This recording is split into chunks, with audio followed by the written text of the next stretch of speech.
This meeting is being recorded.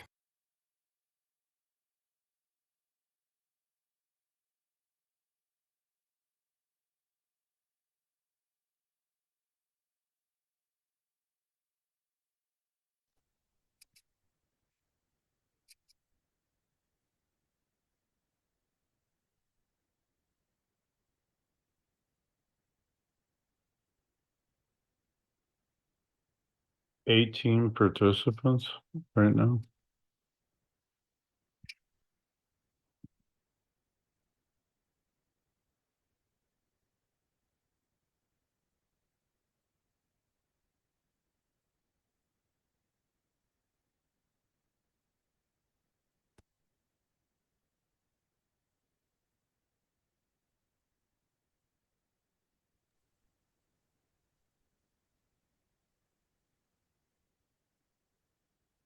Oh, there's people there. Look.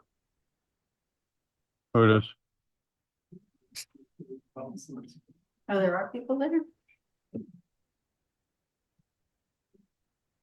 There's a mask on.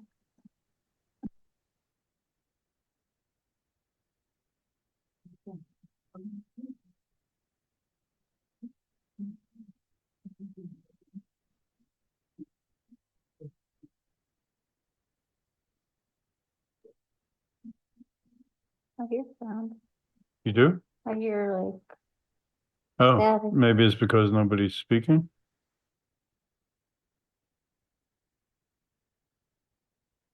Already.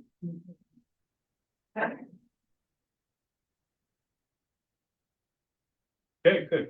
Dana, Lori, would you please affirm that the meeting was properly noticed for statute? Correct. Good. And we have Mr. Cool dialed in and the rest of the board members are present. So it is an entire board. The first item on the agenda is 4, review of the last meeting's board minutes and then the budget minutes from November 12th. Do we have a motion or any changes on the board minutes from? A change. Or No, she said. I gave you. Do we have a motion to approve the board minutes? I'll move that we approve the April 4th, 2024 board minutes. Good. Any discussion? All in favor? Aye. Abstain. Abstain. Sure. Lori, note that. Okay, the next item is the budget minutes from the November 12th budget meeting. We thank you for the budget and all the work that you and the team put in. Do we have a motion?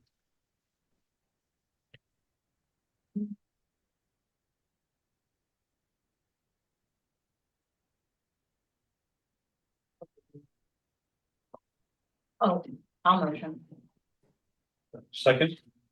Second. Any discussion? Discussion. I really believe that we should be doing a better job of getting the homeowner comments and notes into the minutes. What questions they may ask, what kind of response they may get. The more we can communicate with the homeowners by minutes, the better off everyone's going to be. So I would suggest in the future we do that. Let's take good notes, let's communicate, and let's get drafts of minutes out 24, 48 hours later. They don't need to wait a month or 2 or 3 or 4 or 10 to take a look at minutes. Well, I'm looking at the homeowner comments and it's the most extensive review of each individual home comments I've ever seen. And the reason that we can't do a draft is because they're often wrong and they have to be certified. So there's no purpose to send off a draft before it's been approved and reviewed for changes. But these are the most extensive and detailed homeowner comments I've ever seen. I mean, Laurie Tanner kept pretty exceptional notes here, but your point is taken. All in favor? Aye. Aye. Aye. Motion carries.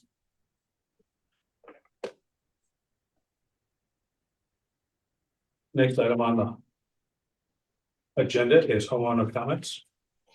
Before we move into homeowners comments, I move that we add homeowner comments at the end of the meeting, as we have been doing the last several meetings. On 8/2/22 and 3/6/23, we had homeowner comments before and then after new business, and I suggest we amend the agenda to add homeowner comments at the end of the meeting as well. I second. Any discussion? No. Anyone in favor? Aye. Aye. I don't care. That's Mr. Cool and Mr. Matheson, aye. 3 nays. I didn't hear, Any of the homeowners I didn't hear present? any, I didn't hear any. Nay, no. No, Any homeowners like to speak? Please. I will. This is something that I've asked on a number of occasions, Mr. Gordon, and you were rightly so. You agreed to it, and we were all good. And we went forward. Had comments at the end. Why is it now changed? I'm not on the board anymore, Mr. Drew. You're. Then why are you meeting? Interesting. And voting and. He doesn't vote. It's not voting. But he's part of the quorum. Because I'm not part of the quorum. Nope. The board president and the board treasurer are not required to be board members by Florida statute. And why are you leading the minutes and why are you sitting up Because on the I'm, board because I'm the members board if you're president, not? ma'am. Do you want to make your homeowner comments or should we talk to Mr. Drew? Mr. is fine. Mr. Drew, everyone heard you. Yeah, I'd redirect the questions, I- Mr. Smith. I because agree Everyone with his agreed at that comments. time. And It was obviously- agreed by the board at the time, obviously- not just yourself. you've been heard and I think the point's taken. The homeowner comments? Yes, sir. You in the yellow? Yeah, so, lived here for almost 6 years. I don't think you guys understand that the homeowners, we're not gonna go away. All right? It's a homeowners association. It's not board of directors or some officers and some other stuff you've made up. It's about the homeowners. And one, our voices be heard, not just set aside. We're not gonna go away. I don't think that's something, I don't think you guys are understanding that. Right versus wrong, we're not gonna go away. It's a homeowners association. And what I see up there, I'm not seeing who's representing us. Cause we've asked for elections, 5 seats, and we're still going around. I've heard the same thing year after year since I've been here. You're here. Enough. Here.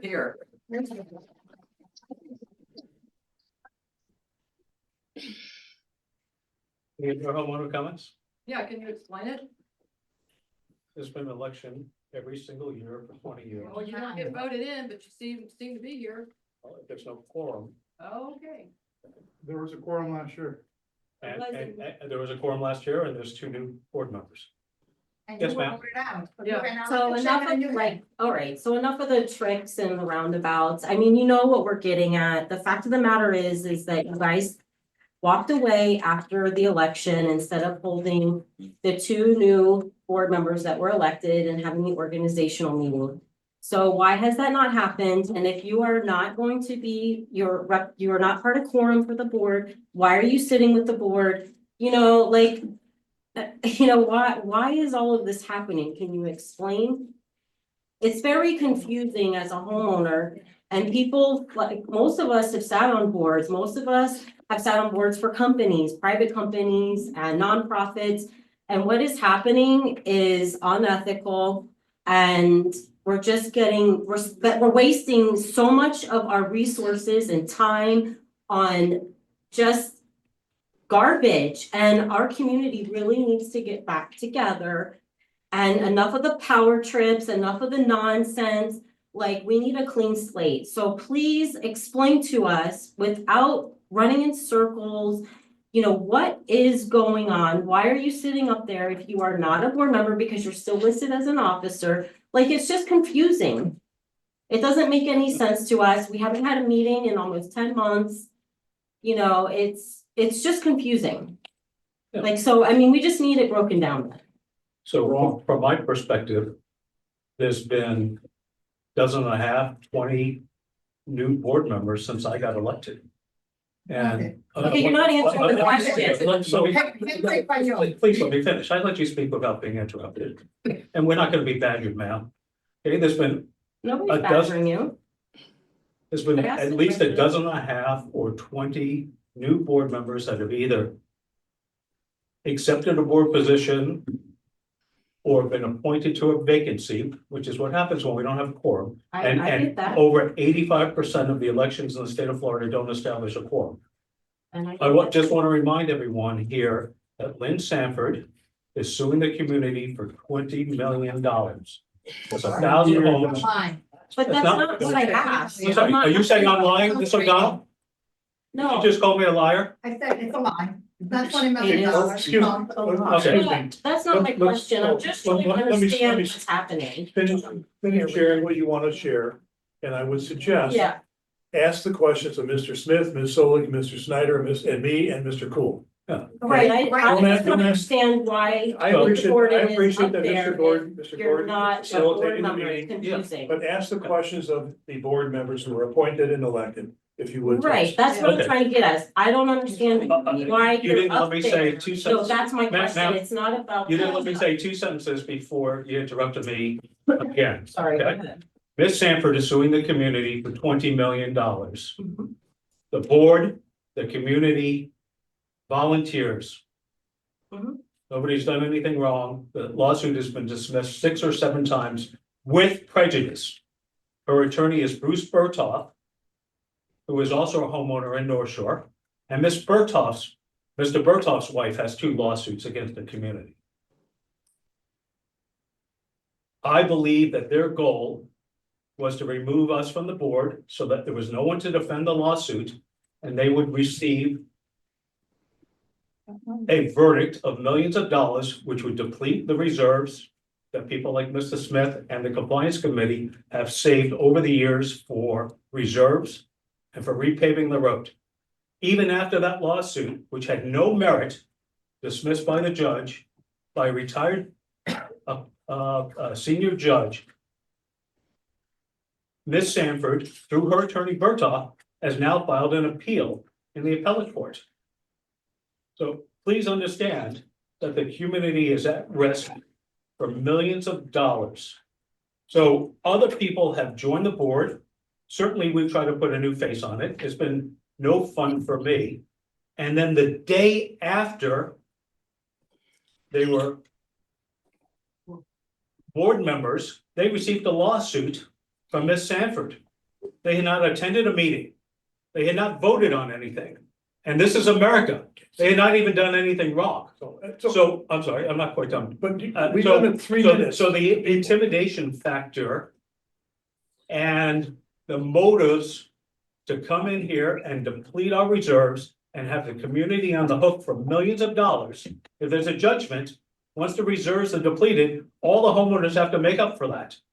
I hope everyone realizes that. And when people come and complain about attorney fees, the attorney fees are to defend this lawsuit, which obviously we will seek and hope to recover from that.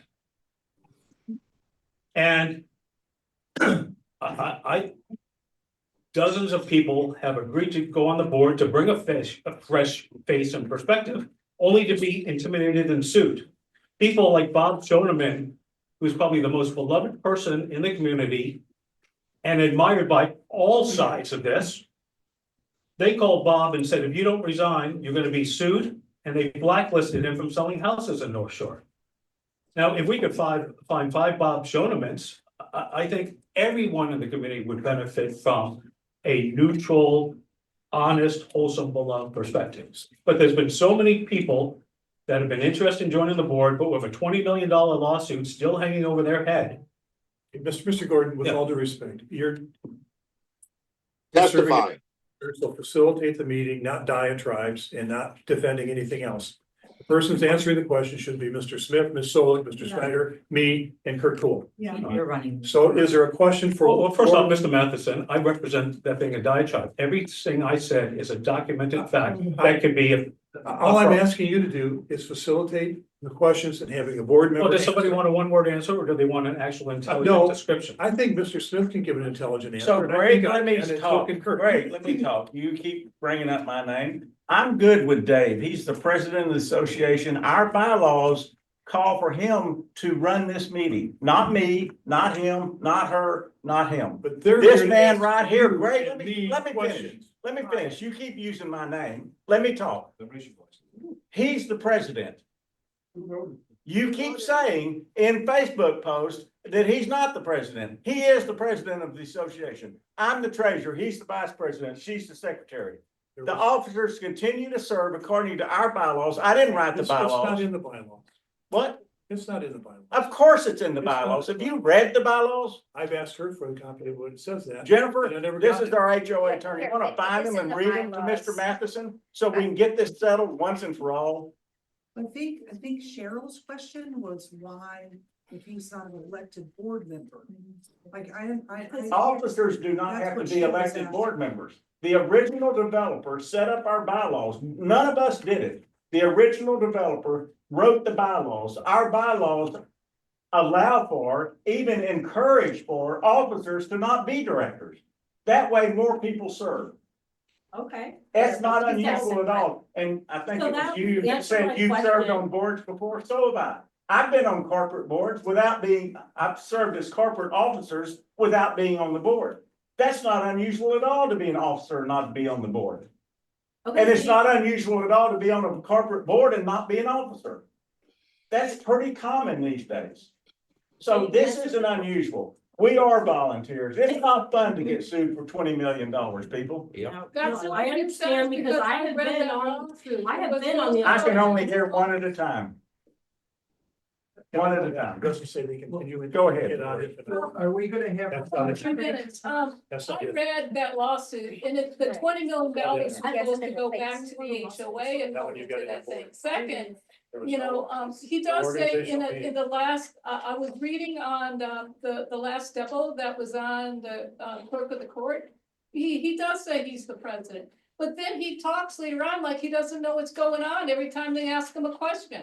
You know, I don't know this. No, the attorney runs everything and that David Gore doesn't. If that's the case, then why is he even there? Why don't we hear from the attorney more? Well, Dolores, I read that lawsuit numerous times, and nowhere in there does it say that money's going back to the community. She has no standing to sue and bring that money back to the community.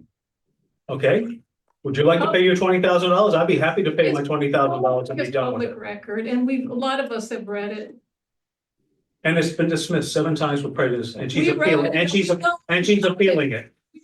About that, let's go move on to something else. You just brought it up, man. I agree. Because you were arguing, that's why.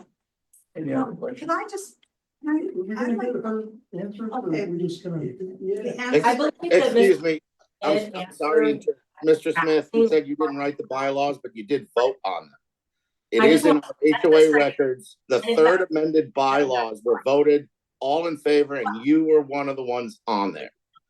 There. Yeah, that's cool. So I really- it is definitely clear that you are part of the amended bylaws.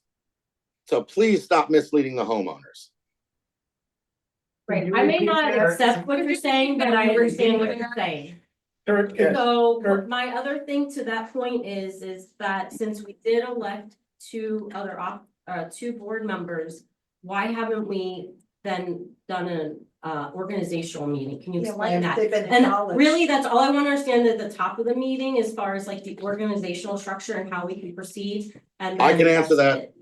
I have a letter from Jennifer Englert, Orlando Law Group, says that there's nothing in Florida statute 720 that requires an organizational meeting, even though that I proved that organizational meetings are quote unquote usually right after the completion of an annual election.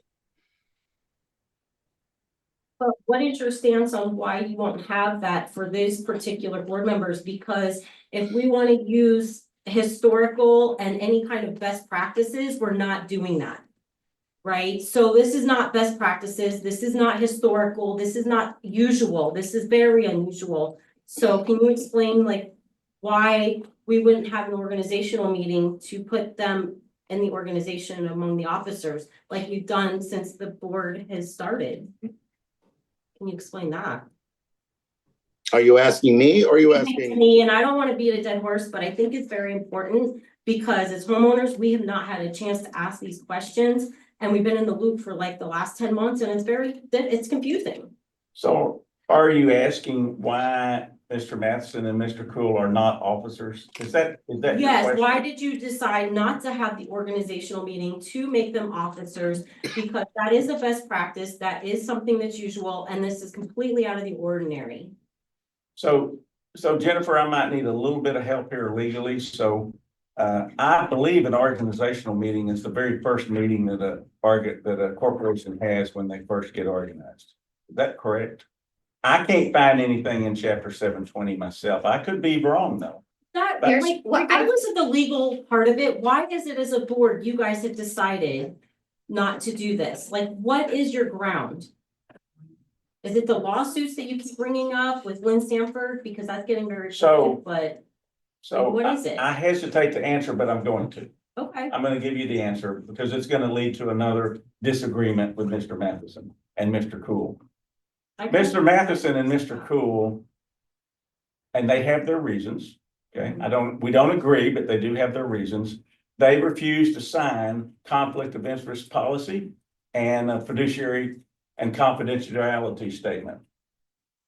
If I don't understand how in the world they could be officers of this HOA if they're not willing to agree to the HOA conflict of interest policy and the fiduciary and confidentiality agreement. Okay, so that, So I'll let you talk, Greg, because I know you have a difference of opinion. We've agreed to sign the previous one. We do Well, not. the previous one isn't the one that's in effect, though. So let's just. The two policies that you passed on April 4th. Are self-serving, in my opinion. Independent attorneys have looked at them and said they're invalid. I've had other organizations look at them that are respected and licensing agencies and said they're invalid. We're not gonna sign them and have the language in there that says, if we signed it, then 3 board members can kick off 2. The law says that you can't do that. It has to be a vote of the homeowners, 50% plus 1. That's 720. So those policies are totally, they're moot. I'm not gonna sign something that's unlawful. You know, and I don't believe Kurt will either. I said we have a difference of Yes, we opinion. do. The attorneys that I've asked seem to think they're fine.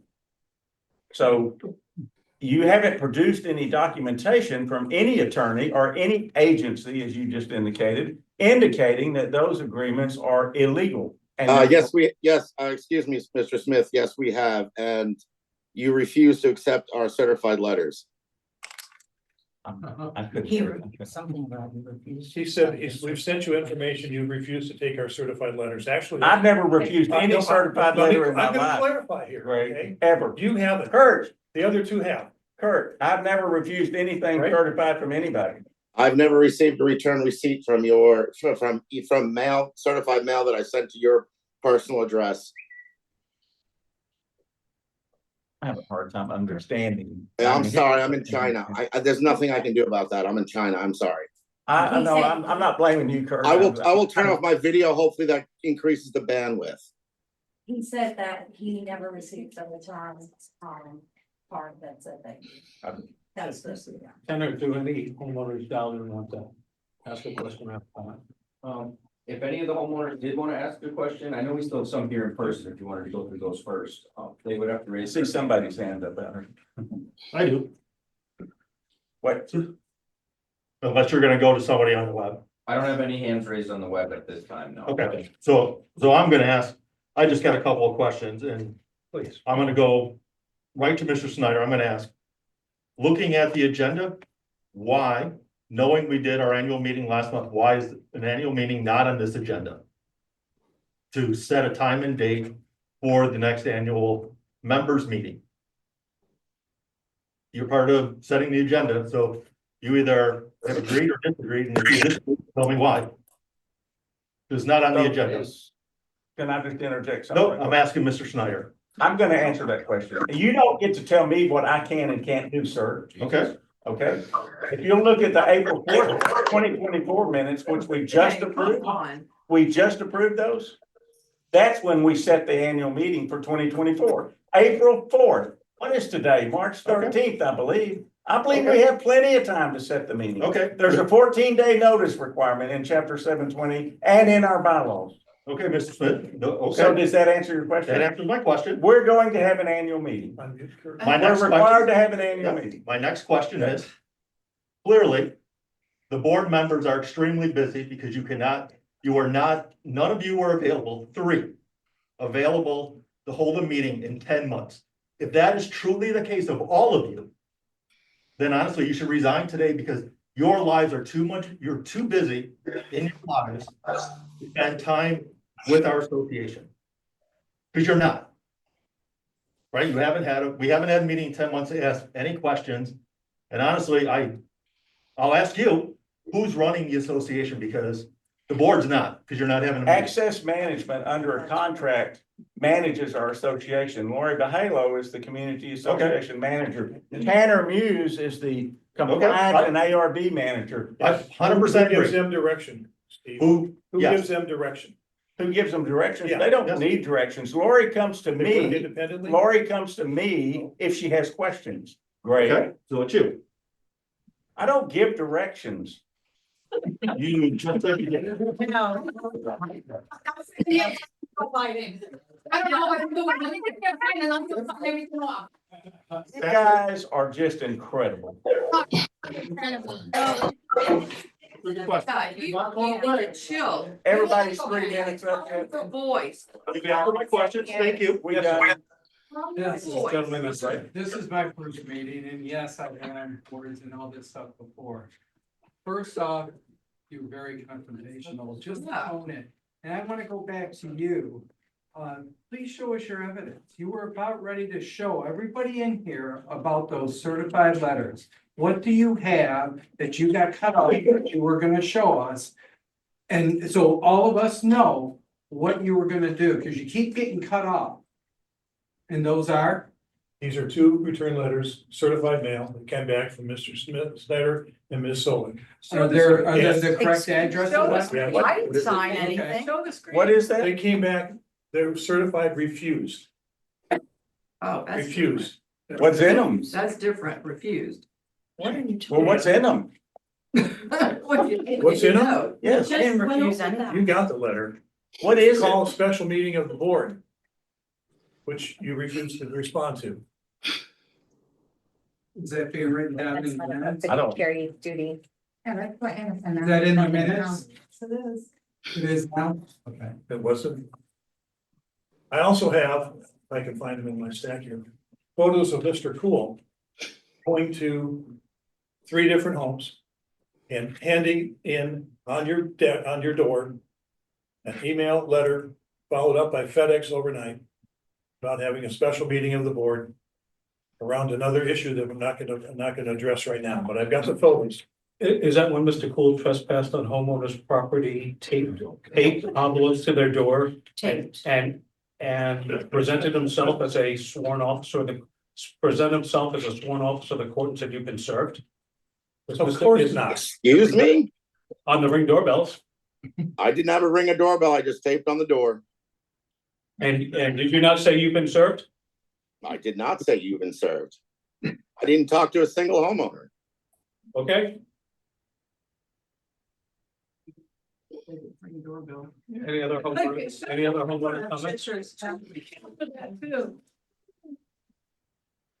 You do have a homeowner in the back? Yes, ma'am.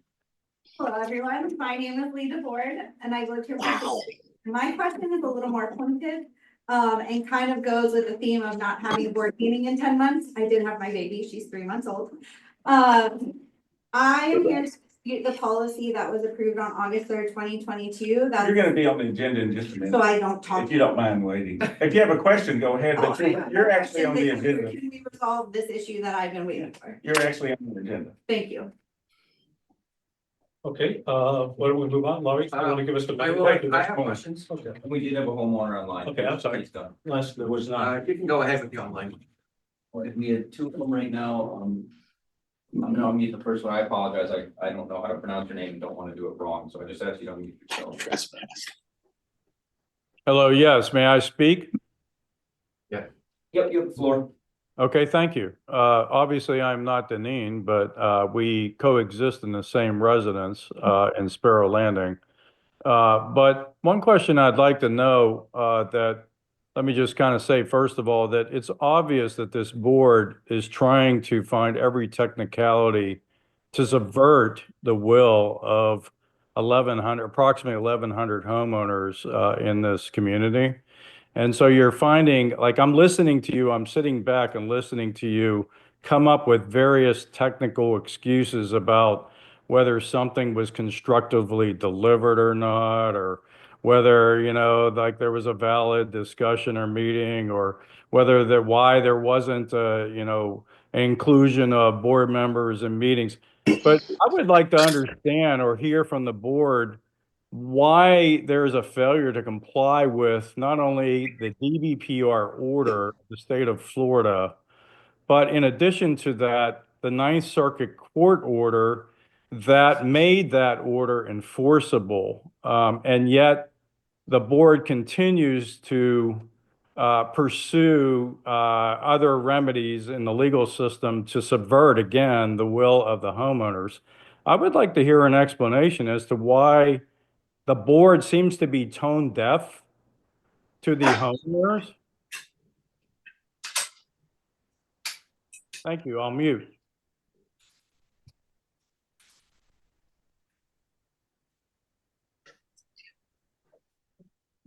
Looking at me. The order has been stayed pursuant to the judge. So the order that you're speaking of, you're exactly correct, but the judge has done a subsequent order staying it, saying that everything should stop until further court action occurs, which is an appeal that was filed. So So that's the answer. who authorized the motion to stay? Who authorized it? On the board. Who on the board authorized the motion to stay? I know I did not. I did not. Yes, and neither did Kurt. So of the other three, who authorized the motion to stay? Can we answer that question, Jennifer? I mean, I'm not the one who filed it either, so I don't, it would be attorney-client privilege, and we're I part of understand. we're paying the community. We are your They're client. paying the bill. Let me respond to that. Yeah. John, Not paying her. John, let John, me respond to that. I understand again that that's what the court said, or maybe the judge said, but once again, you understand and heard from the will of the homeowners in this community, and yet you continue to pursue or make choices to pursue an avenue that is against the will of this community and holding a 5-seat election. And following the order details in the order for remedies, such as reverting the bylaws, et cetera. So you have choices that you can make in your authority and at your power, but you continue to subvert the will of the homeowners by choosing these legal remedies. I'll pause there. The original DPBR ruling for the 5-seat election, I was on the call with DPBR, and they admitted they made a mistake and confused the previous board, the board that I was on, along with the board prior to us, where the $250,000 went missing, and they agreed in a mediated settlement to all resign. So I was on the call with DPBR, and they admitted that they had made a mistake and confused the subsequent board with the prior board, which had agreed in a mediated settlement to resign. That was the board where our money went missing. And DPBR admitted that they had made a mistake on that and directed us to the court. So. Good. So that was 2020. I have a question. Yeah, I understand that's your perspective people on from- that, but from Right. listening to the court hearings and the orders of the Ninth Circuit, 33, yep. How many that people? information is not in writing and has not become public record. So at this 15. point, 15. forgive me, So, but what your statement is. 48 people out of 1,049 representatives. That's supposed to be- Quiet, please be respectful, he's asking you a question. We're trying to hear this. People are afraid. I've got neighbors who are afraid to attend these meetings. I'm sorry. I've got neighbors that are afraid to attend these meetings. So if you want to do the numbers and everything and all the quick math, please do that. But don't do that when the gentleman's asking you a direct question. Repeat the question again? Online? My statement to the response that was given by the board is that sounds good, but that information didn't show up in court records, nor was it part of the Ninth Circuit Court's records and findings. And so there was no amended order based on whoever was just speaking and their opinion about some kind There's of. it's easy to get confused between the DBPR order number 1 and number 2. Yeah, so the DPBR does not have a vehicle to rescind or remove a order, and we're directed to the court, which is the court that's eventually state the order. So who gave HOA attorneys authority to file a stay on Judge Detcher's order? Yeah, I believe that's what the homeowner is asking. Yes, in addition to that, why does the board continue to use legal means to subvert the will of approximately 1,100 homeowners? I mean, I still haven't gotten an answer to that. I mean, all I gotten is like legal explanations about dollars and cents, but I still haven't gotten any feasible explanation as to why 3 board members plus 1 continues to use the legal system to subvert the voice and the will of approximately 1,100 homeowners. I haven't gotten a valid explanation to that. What's your opinion of the $20 million lawsuit from Lynn Sanford? Mr. Gordon, this is a director's. We're not gonna. Questions to be That's the question. But I'm sorry. Mr. Gordon, We he asked also the director, have 2 not board the members. president. Let me. Answer the Yeah, question. I am. I'm looking at you while you're shouting at me. We also have 2 board members that won't sign the bylaws with the conflict of interest and the code of conduct and the ethics agreement. Wisely so, not signing them. Yeah. They're unlawful. Well, that's because they're unlawful, number 1, and number 2, the DBPR order pointed out, the arbiter, the mediator pointed out that the modifications that were made to those documents were inappropriate and illegal at that time. So, Well, I mean, if I was a board member, I wouldn't sign an illegal. It's been way more than 3 minutes. Yes. Let's go down. Anyone else? Yeah, we have 2 more on here and we did have a homeowner in the back. Questions answered? No, they want to. No, the question's not answered and it's not gonna get answered because I'd We rather have a spend bo- your money and get us bankrupt We than have a there are people so recalcitrant big that board. they can walk out here and resign. Not going away. We'd be bankrupt if we paid $20 million. Still not going away. yeah, that's garbage. Because they're suing you too. So. We'll all be paid. All of us. Everybody, We're all- every single one of you will be paid. And it's gonna go to all the. Every HOA in Florida has D&O insurance. Every HOA in Florida has D&O insurance. Oh, They trust the Next. one that lives here. I live She's there. not We gonna do have 2 brothers here. Can we go for another one in person? I am, thank you. Okay, Tammy, you call them. I do too. Thing over. It's the same thing. That's a question. Keep coming back. Lane, I think you unmuted yourself. Are you able to do so? There you go. All right. Okay, let the next one talk. May I speak for a moment? I'm so sorry. Please, Kurt. Okay, well, according to the arbitrator Hope and according to the DBPR, Mr. Matheson and I had to do 2 things. 1, either sign those agreements, or 2, complete a required course, which both Greg and I did, and Ms. Bahalo posted them on the internet. We completed all Florida statutes. Just for the record, thank you. Okay, Tammy, go ahead. All right, Elena, you're up. Okay, I'd like to know, since the Florida State Bar has an order before the Supreme Court against Jennifer Englert, what is the reason she and the Association Access Management have not been suspended, since both Steve Smith and Larry Bihalo are witnesses? And I would like to know why you haven't recused yourself from the board and from our attorneys.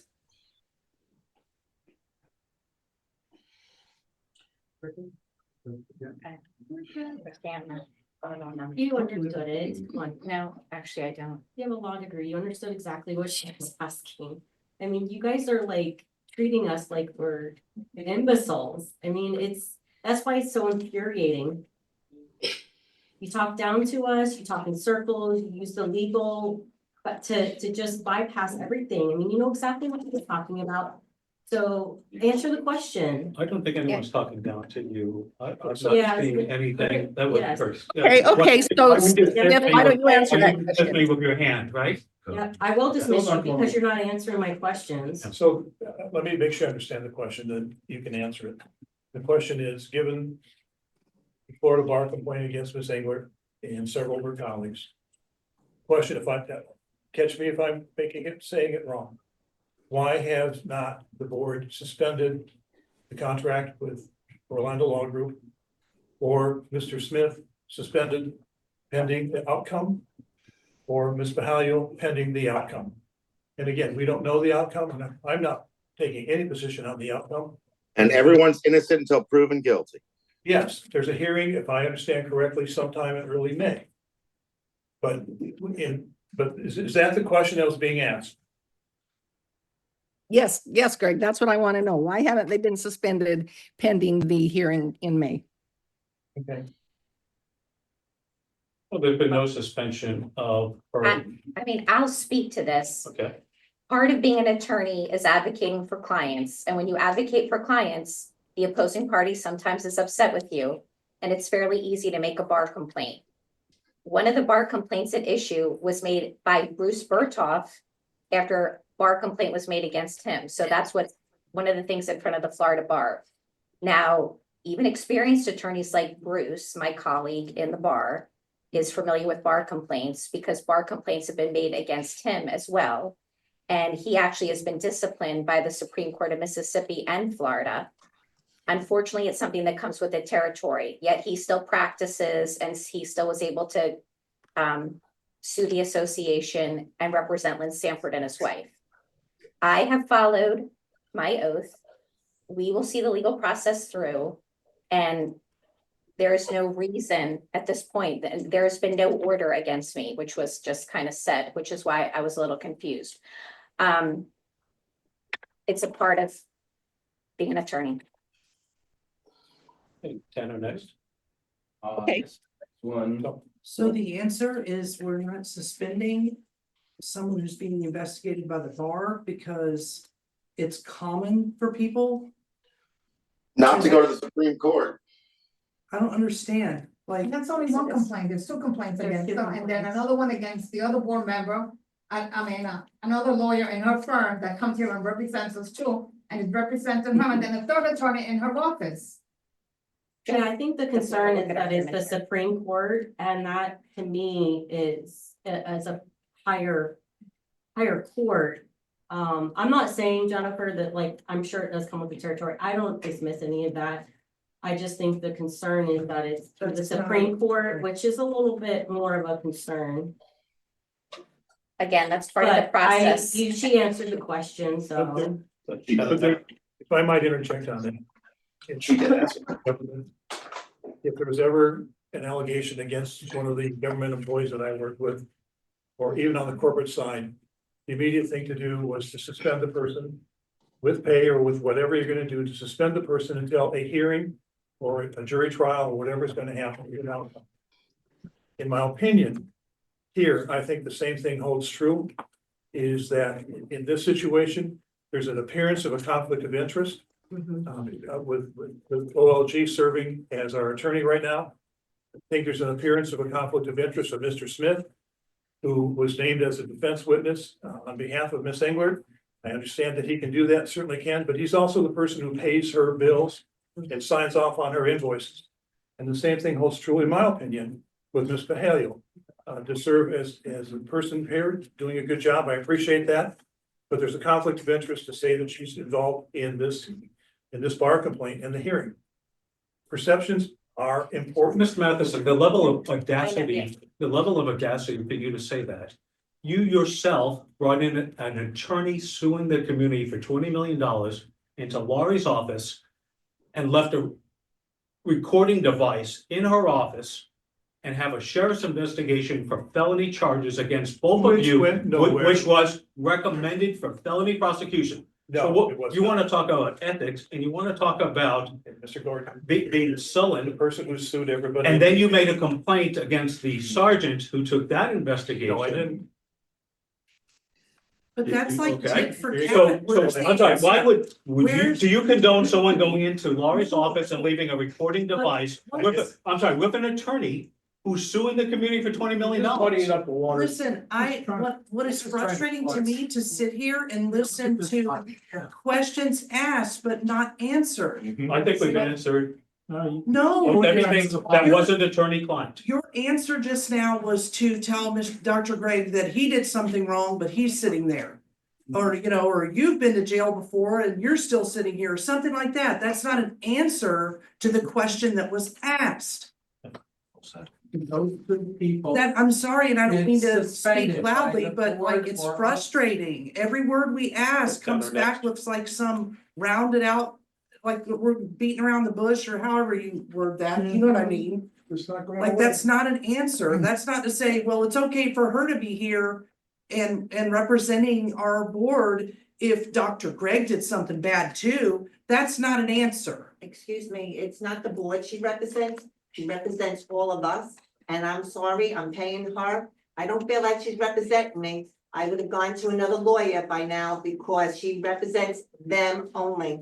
It's whatever they say, it's whatever they do, they are not for us. I've been here 21 years, almost 22 years, and I have never been so insulted in my life how these people treat us. Also, one other thing, I'm very sorry, and I know I'm probably speaking out of turn, but at the finance meeting, remember when you were talking about, and I'm speaking to Mr. Steve, the paper that Greg and Kurt did not want to sign. The concern was that perhaps they are some unnamed anonymous person in a lawsuit. I remember you said that, and to protect the board, we don't want to bring them on. Well, I get that, but I thought that day there was a resolution. I thought that you or someone had brought up, well, what if you signed something or had Mr. Bruce Berthoff sign something to say they are not those people? Actually, that was Kurt's suggestion, Mhm. that he have Bruce Berthoff, the attorney representing the Something three legal. plaintiffs suing the HOA. And remember, they're not just suing us, they're suing you too. But whatever happened with You're that? part of the lawsuit. You're on the hook. I know, I got You you, understand I got that, you, right? but I'm just saying, whatever happened with that? I thought that was like a resolution. I don't know, Kurt suggested that night, but I've not seen anything past that night. So you guys never discussed that further or anything? Haven't seen anything. And he was asked in open court by the judge who the does were, and he refused to answer. So Well, I don't think it was a Client paper with privilege him to asking cry to say who they were, but it was something where he was gonna sign and say, these two gentlemen are not those people. I believe that's what Kurt suggested, but I haven't seen that. Okay. You Thank need you a for board that. meeting I was for just wondering what came of that. Well, I would think you'd Ex- have to. ex- have a board meeting I'm to sorry, talk I'm about sorry. that. You know, I don't know. as a Kurt, we. Hold on, 1 second, I'm sorry. Miss Englert, you said I was asked in open court? no, Bruce Oh, who Berthoff, was asked in not open you. court that refused to answer? Bruce Berthoff, Thank you. Just want to make sure the not you, record's straight. yeah, Thank not you. you. Okay, Ted, All right, so the next person we have online is gonna be Angela Fowler. Thank you. I would like to join the complaint of fellow homeowner about the will of the majority of the homeowners being subverted, and add to that by pointing out that not only is it a matter of not having a 5-seat election or disputing the DBPR order, but we did as a community recall both Steve Smith and David Gordon.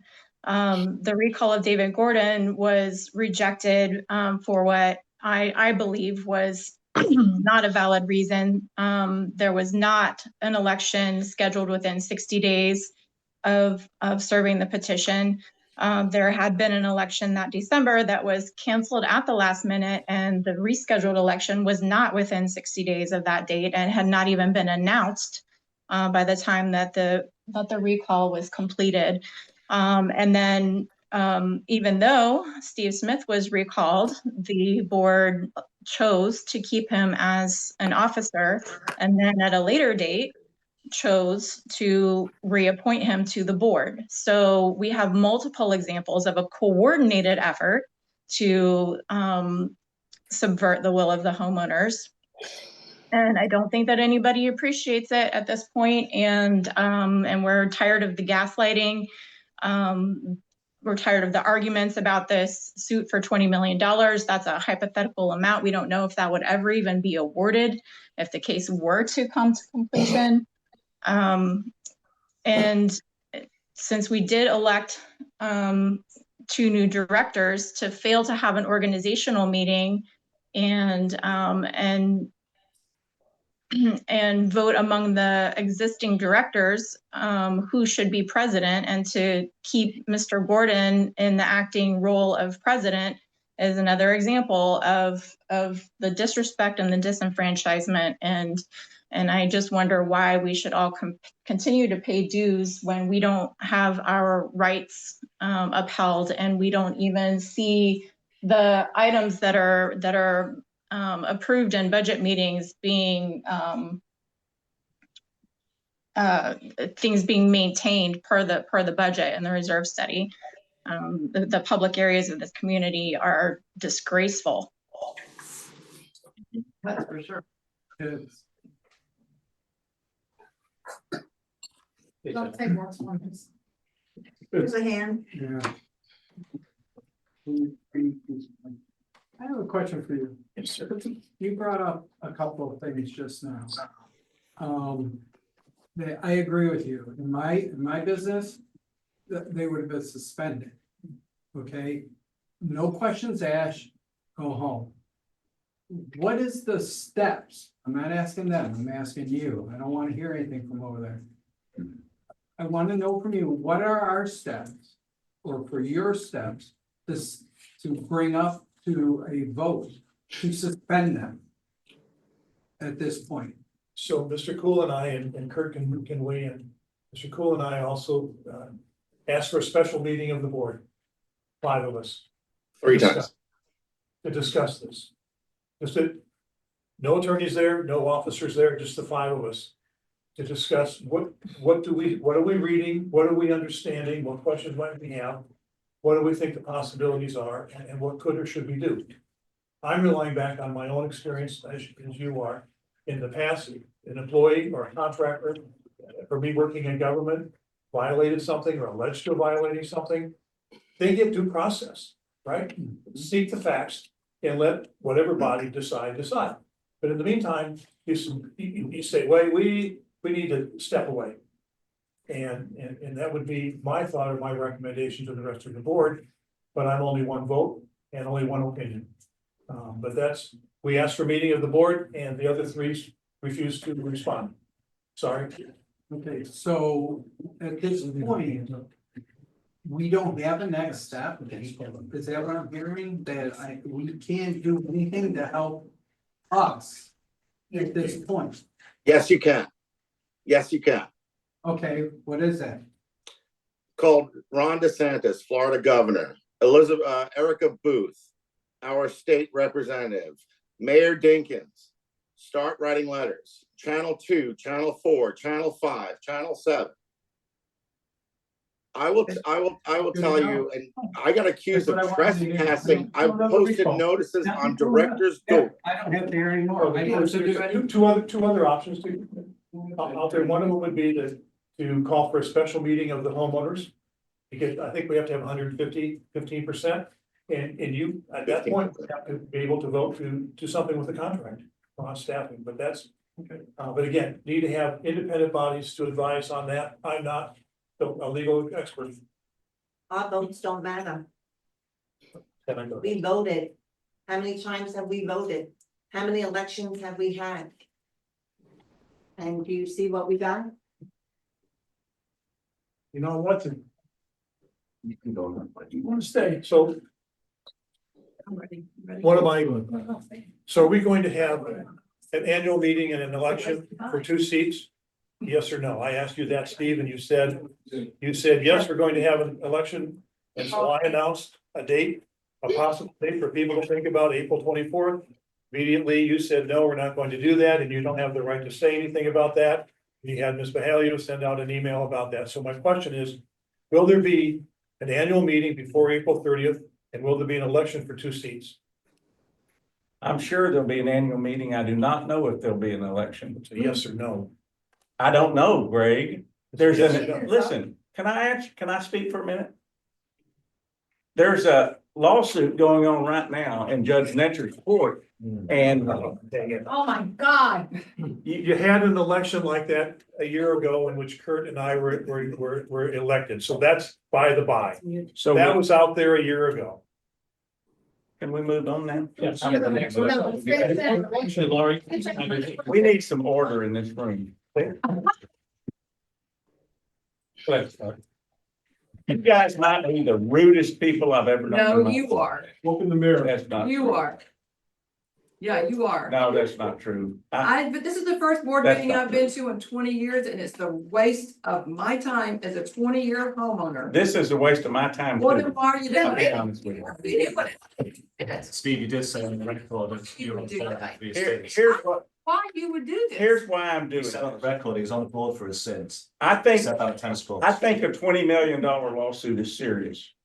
Okay. Do you not? No. Personally, You don't think it's serious? I have more concerns as a homeowner right now for the fact that I've been here for 20 years and the entrance and all of this main causeway coming in here looks awful. I came here to find out something about other than legal issues, but it was a waste of my time.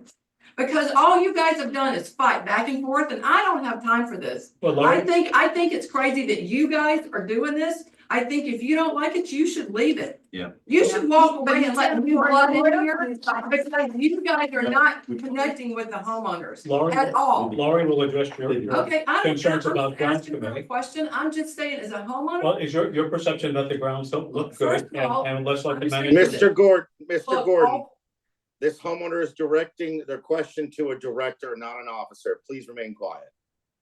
Okay, Laurie, let's do the manager's report, including the commentary from this lady. Firstly, can everyone on Zoom hear me? Can somebody raise their hand, please? Wait a second, I didn't get to ask my question yet. Yeah, he needs to ask his question. Yeah, we had 2 homeowners here that yet had to answer or ask questions. Okay. Wanted to go, it's there, at this time, they're the only 2 that haven't spoken Okay. yet in the room, so I would like to ask from them first. And I'm sorry, number 1 saw your hand, sorry, sir. All right. So I'm curious, I happened to be on the HOA site a while back. It was in January, mid-January, and I thought I saw a notice of a closed legal board meeting on or about January 16th, 2025, and then it disappeared. I'm curious, Steve, because you're the one I know. I'm sorry. That's okay. Or Kim, if you prefer, if there was a legal board meeting on or about January 16th. Can you help me out with that, Lori? I don't. I can confirm the date and it is on the website because I actually saw it today, going to print something off. So there was a legal board meeting? There was. That sounds right to me, but So who attended that legal board meeting? would have been Paul, myself, and Lisa. Were Kurt and Greg invited to that meeting? They can't come because they refused to sign the conflict of interest and So a board meeting, confidentiality statement. so a board So meeting. everything that happens in a closed legal board meeting is confidential. Directors have to remain confidential. I understand they think there's a problem with the forms. I get that.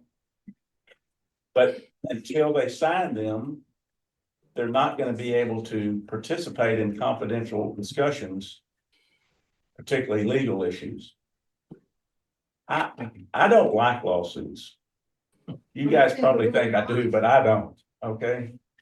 I think it's a waste of time, waste of money. 29% of our budget is legal. 29%. 29% of our budget is legal. Well, Mr. Smith, let me ask you a question then. Mr. Smith, let me ask you a question. You just said, and I quote, "I don't like lawsuits." Then why did you authorize to appeal the 5-seat election? That just continues a lawsuit, doesn't it?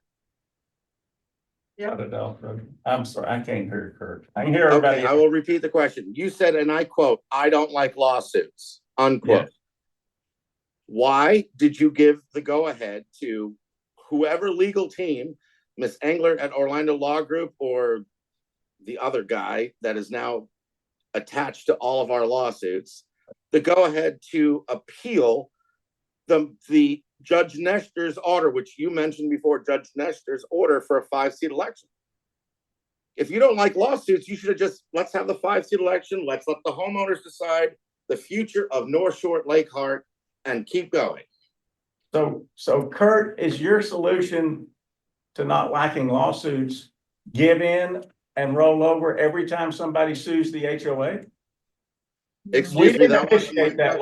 lawsuit. Was you said, I believe the Berthoffs initiated that lawsuit and another lawsuit and another lawsuit. Mr. Berthoff? No, I There believe seems you're to be now- a you're common confusing thread the in our homeowners. community. No, I believe you're confusing the homeowners.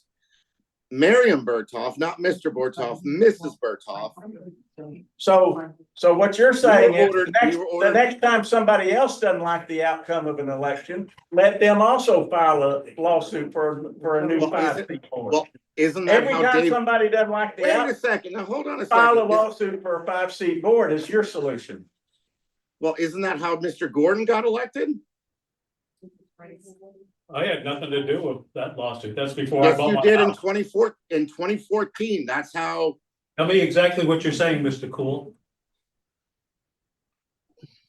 6:30. I'm leaving. Sorry, I got plugged in. We did have one other homeowner in the back that had a question that was. What other hasn't homeowner? asked a question yet. Actually, so you brought up, the lack of, the disappointment in the attendance on Zoom and here in person, and I know personally, 48 hours notice, I know it's the law, but it makes it kind of difficult, and I know we have to, or we're required to have this annual meeting by, I think, the end of April, and I know the law says, from what I've heard or learned tonight, that, you only have to give 14 days notice. So what I'm asking of the directors is, in an effort, because I've sat here tonight and I've listened to the board of the directors and I've listened to the homeowners, and I think I've learned a lot from both sides. And I think it would be great if we could, give more notice than 14 days to the homeowners about this annual meeting, so they can put it on their calendar, so they can hear both sides too. So can the directors agree sometime, maybe not tonight, but in the next week, maybe set that date and publicize it so that all the homeowners know about it and can put it on their calendar, so we can get more involvement in the community? I think that's a good comment.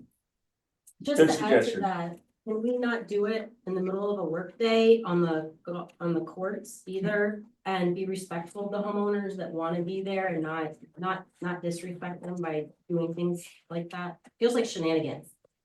You know what I mean? I mean, all we're asking for is a little respect, give us proper notice, like today. There hasn't been a board meeting in 10 months. I mean, in a 2 days notice. A lot of people have children here, their kids are in after school activities, dual working incomes, we're not retired. Spring break. Like spring break starts tomorrow, people are leaving tonight. Like, if we had more time, a lot of people, I'm not saying that people are gonna show up, because the nature of HOAs is a lot of people don't go to board meetings. I get it. Right. Okay, but it does feel disrespectful that in recent times that a lot of these things have been closed and 24, 48-hour notices to circumvent us from attending. And that's how we feel. And I feel like if you could listen to that aspect of it and give us more notice on things. And also, whose seat is up for election this year? Because if a 14-day notice comes up and it's also an election, 14 days is not enough time for people to turn in their intent to run and get those vented, and as a community be able to review those and things like that. You know what I mean? Like, There are 2 seats up for election, mine and Miss Solik's. so can we agree that I think 30 days is the least we can ask for, instead of a 14-day for an annual meeting. Duly noted. We would appreciate it. Okay, everyone is ready. I'm going to read my manager's report? Think you have okay. Yeah, one, Mr. Cooley's unmuted, as a board member, and then the other one, we already heard a question from him. So we're continuing forward with that. Good evening, everyone. Back in May of 2024, we rented a unit at Storage Sense on Moss Park Road to store maintenance items in the utility car. In an effort to continue to clean out the social room, we rented an additional unit, which was 10 by 25 last week at rate $291.63 per month. $191. We plan on using the new unit to store permanent records, ARB records, historical data on our assets, as well as our holiday decorations. We will be purchasing shelving units and large plastic bins and safely store these documents and other items in an organized manner in the very near future. During the 2025 budget meeting, which occurred in November, there was discussion on items listed on our reserve study that were in much need of upgrades. It was decided the projects for upgrades to the playground, fitness room, and tennis and pickleball courts would be moved to 2025. There was a small number of homeowners that volunteered to be part of the task forces for the projects. Before organizing the task forces, we have been collecting as much historical data as we could locate on these assets, which include original acquisition date and original cost. We have also been reaching out to vendors to obtain quotes for current costs to add equipment and or make necessary repairs. While reviewing the data for the playground project, we determined that the swing structure, as well as the shade awnings and gazebos, would not need to be replaced during the renovations of this area. We have ordered 4 new lap swing sets and 2 new bucket swing sets that are scheduled to be delivered early next week. Once we have these items in our possession, we will immediately remove the current swings, have our vendor paint the swing structure as well as the posts for the shade awnings and gazebo, and install the new swings immediately. The playground area will need to be closed for approximately 3 to 4 days while this work is being completed, and we will notify to the community as soon as we finalize the date of commencement. These items will be funded through our reserve account, as well as the additional future items that will be repaired and or replaced in these areas.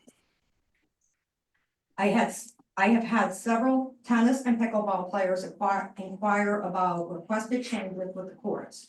One of Northshore's homeowners, who is a tennis court consultant for USTA, as well as other tennis vendors, have provided us with valuable knowledge and suggestions to accommodate both tennis and pickleball players, as well as recommendations for the drainage problem and cracks within the surface.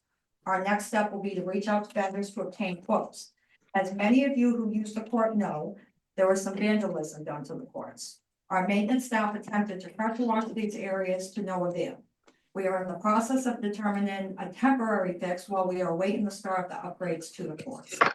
We are also aware of the lights going out in the evening hours. We contacted Terry's Electric, who inspected the system yesterday and found a few issues, which include needing a new breaker box for this area. I am hoping to obtain the quote from Terry's by week's end. The monuments are also up for refurbishment per our reserve study, and this project is scheduled to also be completed in 2025. As with the other projects mentioned, we have also been obtaining valuable information from our fitness center company, Exercise Systems, on current industry standards for equipment, as well as obtaining suggestions of what to keep, upgrade, or change with the equipment from homeowners that utilize the fitness center regularly. As well as collected such information for these 2025 projects, we have been working diligently going through a multitude of boxes of paperwork that was found in the old storage unit, as well as various places throughout the offices to identify all assets of Northshore at Lake Hart. This has not only allowed us to accurately identify all of our assets, but it also has allowed us to begin to create a preventive maintenance schedule, as well as providing us accurate information for our reserve study. As I mentioned previously, all of this history that we have accumulated is being sorted and put into binders that are indexed, making finding of such documents much easier when the information is needed. Locating many of these records when I began as association manager was at times an excruciating task, and I am proud of the progress that has been made on this project.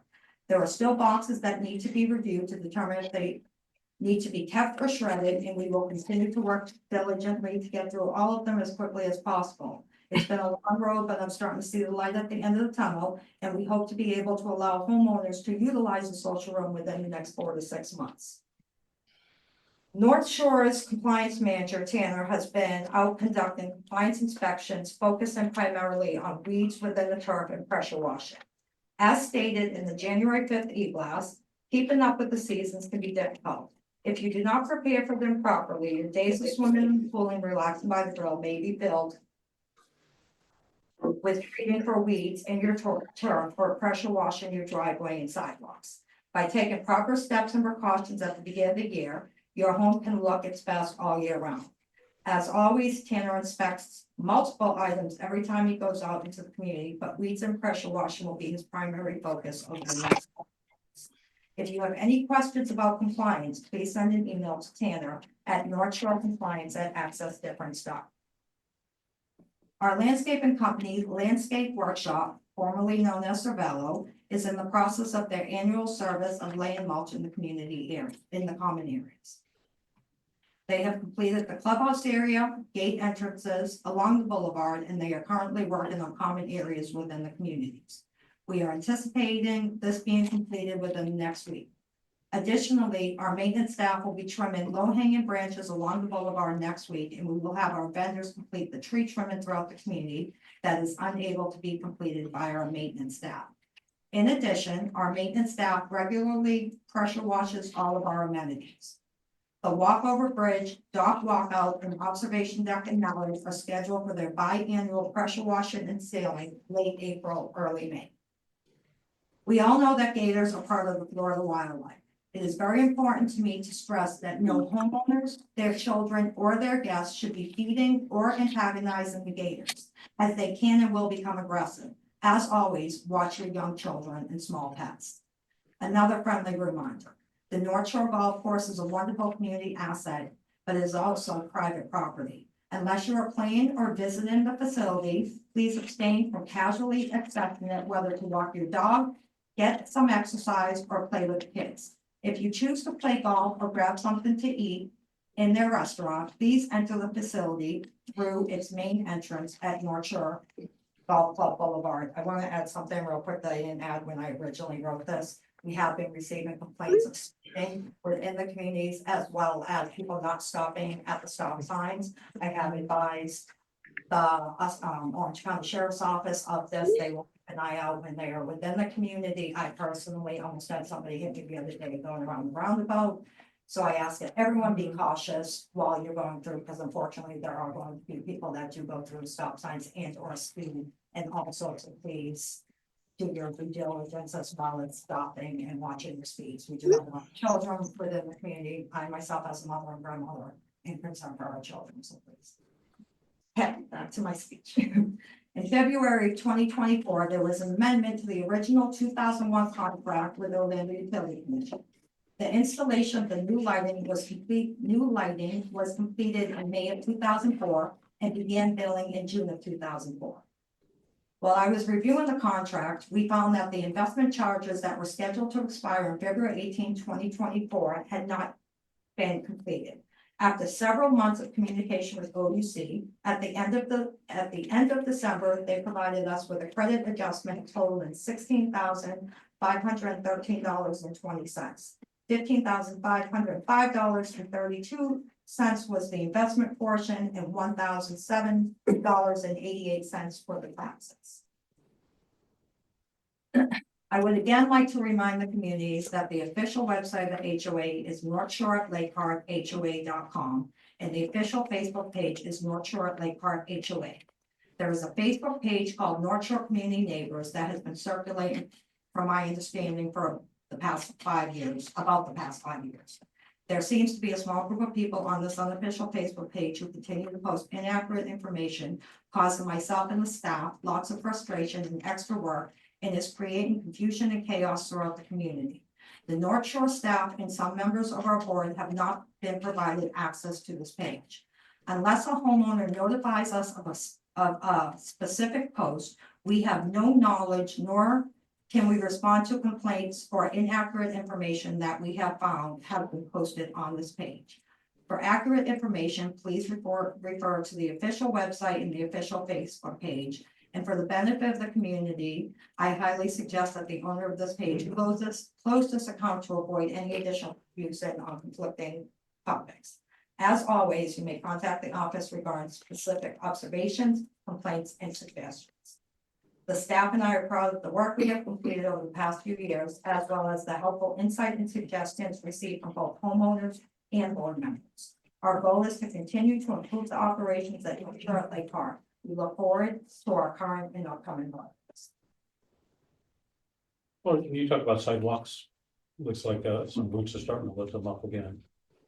We are within probably the next few weeks going to start inspecting sidewalks again. As you know, last year we did have a company come out and grind them, which we will continue to do with that. I have not received confirmation on this, however, I believe it was a homeowner that's advised that they saw a county. If you walk down the boulevard, you'll see circles along the sidewalk. I have reached out to the person I've been in contact with before, and county have not received a response back, but I believe it was a homeowner told us that they saw somebody from county, and county told them that they were doing the same thing along the boulevard. I have not confirmed that. But for the new residents, the county maintains all the sidewalk that goes along Northshore Golf Club Boulevard, our main boulevard, and everything within the gates. We're completely responsible to maintain those sidewalks.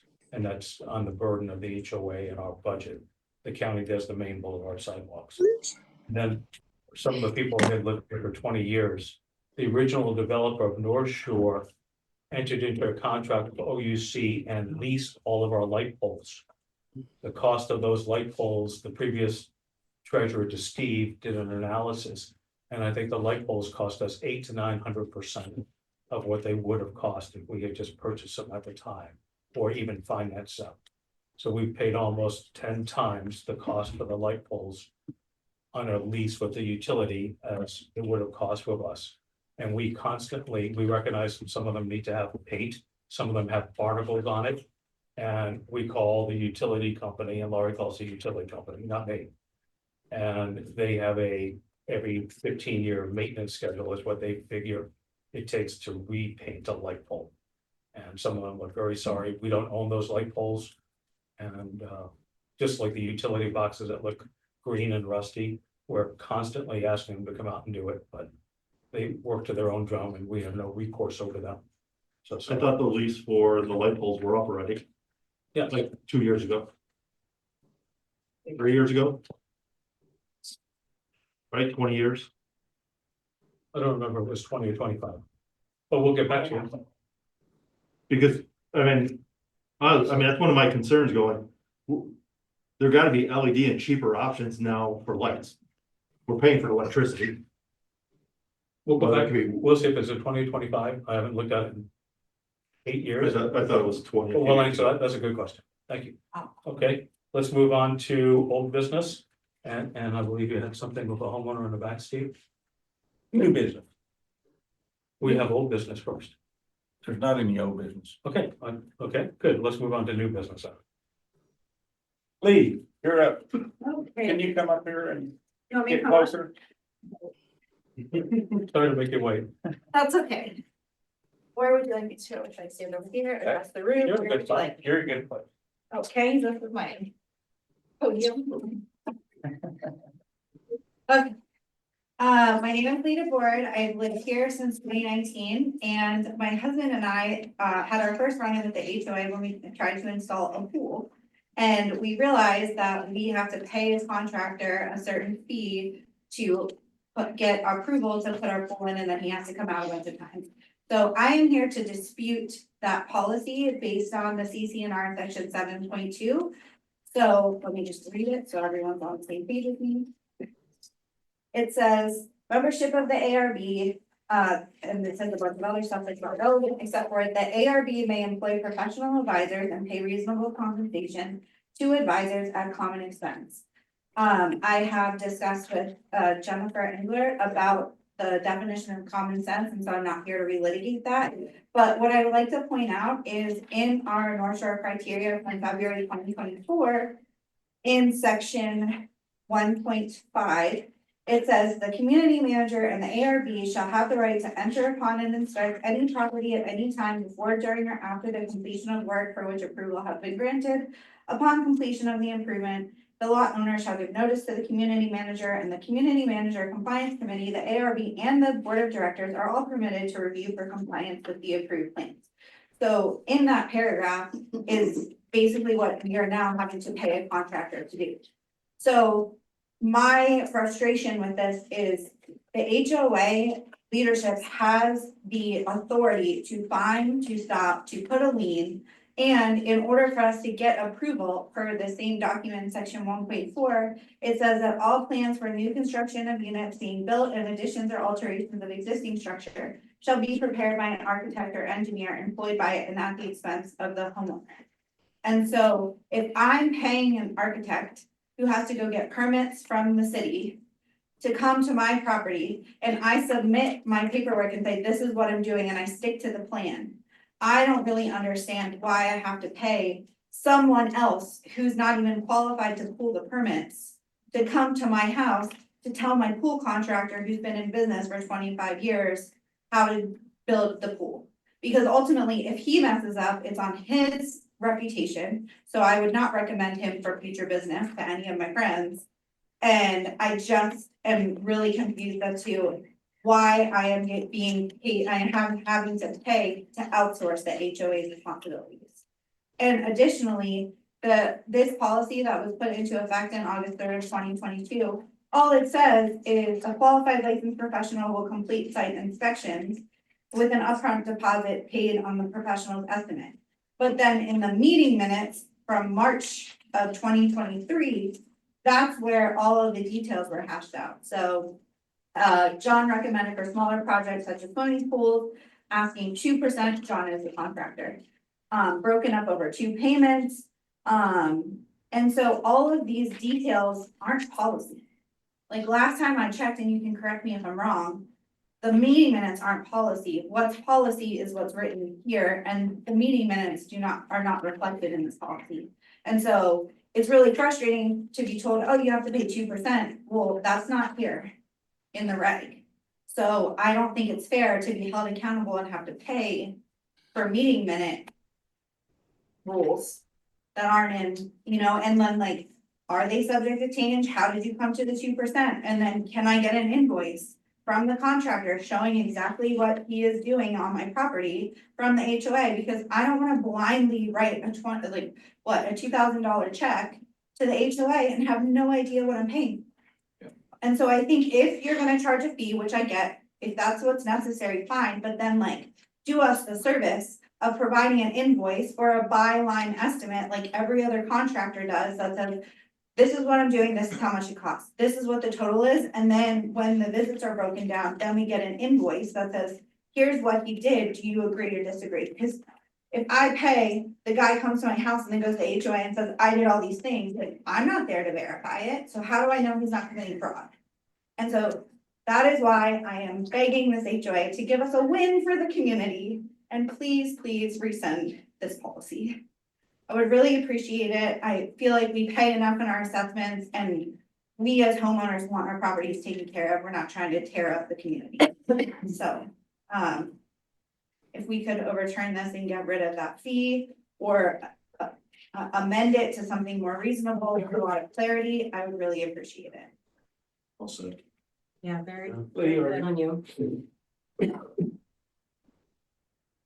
At one time, Lee, because I met with you in Laurie's office, she asked me to come up and be there. Yeah. At one time, I thought you had indicated that your main thinking was that if we're going to do that, you believe that it should be common expense, not Yes. homeowner. I agree, and that's because of the regulation. And that day, I think you were saying you could you at least saw some of the justification for having the contractor come out and 100%, totally agree. Yes, I think if you need a contractor, that's fine. I think there are some HOAs that do have like flat rate fees to get approval or whatnot. But this like blind check writing with no accountability mechanisms and no explanation in regulation, I think is a little bit. It also feels like a duplicate of what you're already paying for. You're already hiring a contractor who's certified by the state, who's permitting, getting county authorizations and sign off, like that's already part of the purchase. And so it's a double dip to the homeowners. 'Cause it's And not you're just- not the only one. Okay, You're not so the only Lori, one. And it was total blindsiding to the homeowners when that happened. So what's the introductory fee before that kicks in, Steve? Is it $60,000? 50,000. So it's, so a couple points to everyone. It's over 50,000, a project of 50,000 or more. And Which is everything now. That's true. Yeah. And I agree with you. Yeah. It was written before crazy COVID inflation, right? So So, we're still 100,000 when it was written. No, it wasn't. it was written, it was approved. It was in written, 2022. okay. right, Well, we're well, still sorry. at 7,500,000. We get the ARB requests that come to Laurie and Tanner, and rarely was one over $50,000. Most homeowners, after a couple of decades, have already put in a pool. So the reasoning behind this, whether it's correct or not, and should be rescinded, and you made a very articulate discussion, and we've heard comments similar to you. The reason that this was done was we're not home builders, we're not general contractors, and we had homeowners come and complain to us that there were projects that were done, and I think we all know some of these houses that are vastly different than what was submitted on the architectural review plans, dramatically different. We're not contractors, the county does not go back and look at it to make sure that it's as built. The county makes sure that the plumbing's done right, the electric's done right, and it's built to code. So the staff, the volunteers, even the compliance committee, did not have the competency or the expertise to review a general contractor project of the scale over $50,000. Because we've had some monstrosities built in the community that were just so radically different from what was approved and what was pitched to the ARB committee, which is very functional and does a good job, and what was approved to the compliance committee. So that was the reaction. Then other committees around us, because we try and adopt best practices, and we kind of model Northshore after North Lake Park, Eagle Creek, Village Walk are kind of the comps to us. And those communities aggregated by, they do, some of them, I think $500 or a certain fee for every single ARB permit. Which, like when my mailbox got rusty, I had to do an ARB permit to pay a $500 fee, which is flat for no matter what you do. For a mailbox, I don't think anybody here would like that, or to paint your house, which requires an ARB approval, $500. So these communities were charging a percentage of what the project cost, once again, over $50,000. So that was the rationale, so at least everyone can digest that, whether it's right or wrong or it's excessive. That's obviously subject to conversation, and you're not the only one who's presented that to us. But we've had houses and sports courts and all sorts of things that were built that was just radically different. And you know, none of us are contracted to be able to go in and measure. Pam, you want to say something? Actually, I do, and I hear what you're saying. Instead of punishing the good homeowners, making the good homeowners pay, everyone have to pay. Why don't we go after the ones that didn't build what was approved? And fine them or punish them? Well, the intent is not to punish Well, anyone, yeah. was to bring in a professional. Accountability. Yeah, to bring in a professional. People that are building, are saying, this is what I want to build, getting it approved, and then building what they said. Why don't we go out, why don't you instead look at the people that didn't do what they said they were going to do? Because in a way, it kind of feels like a punishment to all of us for the few that didn't do what they were supposed to do. Yeah, and it's a very standard fee, however, what we'll do is we'll have Laurie talk to the ARB committee and the compliance committee and come back at the next board meeting and see what those two committees that really represent us. We don't approve ARB application, we don't approve compliance or fines, and come back and listen to your very eloquent and meaningful points. And Steve was the board liaison for compliance that had given the feedback to go ahead and do that. And we'll see if it needs to be revised, like we revised color schemes and, you know, we one of the first things we did was eliminate the $35 fine for every violation. So some things have to be updated and reviewed, and you're not the only person to have mentioned this. And it's certainly worthy of review. And Laurie, can you talk to ARB and compliance and see what their feelings are on it? But I'm sympathetic to everything you said. Steve is the one who has the most involved in this. There's not a lot of voice in it, and he brought enough of you to invite you here to explain your thoughts and all that. But it's never meant to punish anyone. And it's just like the sidewalks. Every year, 80 to 84% of the sidewalks that have to get repaired are the same homeowner in the same tree. So we have homeowners that come to us and say, hey, we pay dues. Now the dues are what each of you individually pay. So when we go to the point of having to repair the sidewalks, and somebody who has no trees that intrude on the sidewalks and lift them up, are at the end of the day subsidizing the people 80-something% that are chronic with the same sidewalk and the same tree. So we listened to feedback, just like you did, and tried to apportion the sidewalk repairs to the offending homeowners. Sidewalks can be over $100,000, $150,000, $200,000 some years. So it's a pretty big component of our budget. And so what we tried to do, instead of punish, to use your vernacular, every single homeowner, whether you have a tree in the front of your house or not, we tried to individualize it. And then people came to board meetings like today and screamed at us saying, I pay my dues, you fix all the damn sidewalks, I don't care. But in my opinion, if it's 80-something% of the same sidewalks and the same trees, then we should try to segregate it to the offending homeowners. I retract my punishment comment. Oh, that's okay. I think That was it's what you were thinking. accountability, maybe. Yeah.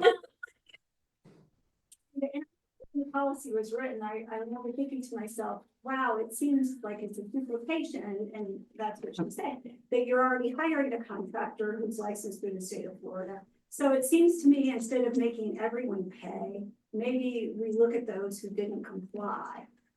We don't make everyone pay, we only make projects over 50,000, maybe that needs to be revised to 100,000, or maybe it needs to be reduced to go away. Yes, so anyone wanting to build something on their property like a pool over $50,000 has to pay, because we had a few homeowners who didn't build what was approved. Sure. And that's no easy task either. Yeah. But I know that Steve and the ARB and the compliance committee put in many dozens of hours on this to try to segregate this cost to the people that are doing projects. Maybe you lived in your house for 20 years and you love it and it's perfect and all you have to do is buy some mulch and some weed and feed every year. So we try to isolate it and put the spotlight on that. I mean, there's reasoning to it, whether it's right or wrong.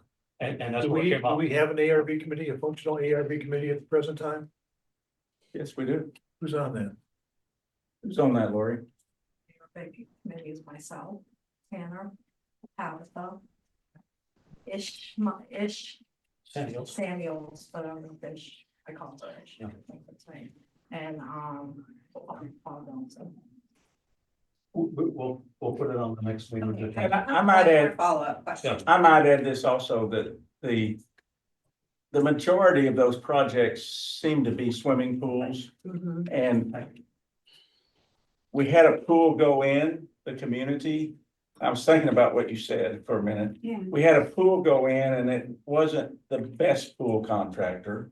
And we ended up with, their neighbors ended up with drainage problems, because the pool contractor didn't do a very good job. And then what got created was a neighbor that was getting a lot of water shed to their house only because the pool went in. The county issued the permits, approved all the plumbing, all of that got done. But he didn't do a very good job of considering drainage. And so that's what created the conversation to begin with. We checked with access management to see what a lot of their communities were doing. And by far the overwhelming majority of their communities were using contractors, outside independent contractors. It was split between whether or not the homeowner paid or the HOA paid for the fee, so. So if the HOA pays, your dues go up because we have to pay somebody. So- If it's the individual homeowner, then they bear. So does the cost. everybody pay? Or does just the end user pay? But why can't the person who's installing the pool wrong pay? Right? Like if I install a pool and my pool suddenly floods my neighbor's property, right? Like I should automatically have to pay to fix it and also pay for the damage it caused to my neighbors. And you guys have the authority to do that. It's written in the architectural guideline criteria. I'm pretty sure it's written in the CC&Rs that you already have that authority. So you just need to exercise it. So instead of saying, oh, we need to pay a contractor to come do this, why not just use the power that already exists, that's in your authority and scope of responsibility to find these people and get it fixed instead of making people like me preemptively pay when I could just retroactively pay and I would have, it's painful, it's more painful for me to hire a crappy contractor that then the HOA says, your pool is completely not what you said it was, and now you're causing problems. Okay, now I'm dumping an extra $100,000. That's super painful for me as So a you're- homeowner, so I'm gonna So do you're everything. you're making great points, so let me suggest. I move that we take your notes and the comments and ask the ARB and the compliance committees to study it and come back with an array of recommendations. Period. Thank you for your time. I think I'd just Hold on. like to ask So is, is there a second? I second. The statement Sure. I think we were gonna do that anyway, Greg, but if you want to do it. Well, I just said the contractor's gonna fix the drainage problem. Take a vote on well, it. that's my Proof. question. Yes. The contractors pay Well, I and guess they're gone. that's my Yeah. question Yeah. is the contractor that you guys hire, and I don't dispute anything that you're saying. I mean, I do think that there is something good that comes out of guidance from a contractor or an engineer on a large scale project and a community that, but for guidance. Because as volunteers, we may not have the knowledge to make those kind of approvals or whatever. But I guess what I would like to understand is where's the accountability from the contractor that the HOA hires? And what are they gonna basically not be accountable, or will they be held accountable if they approve something? And then you also have a drainage issue that maybe wasn't actually something a contractor could have decided on. It was an engineering problem. Like, I guess, what is the accountability for the contractor that the HOA hires? Well, I believe that since they're an outside independent contractor, they would have liability issues. If they didn't do the job we hired The them. to do. liability falls back on the But- engineer who designed the pool and the drainage. This contractor, all they know is building, so you put a professional there, that takes no liability.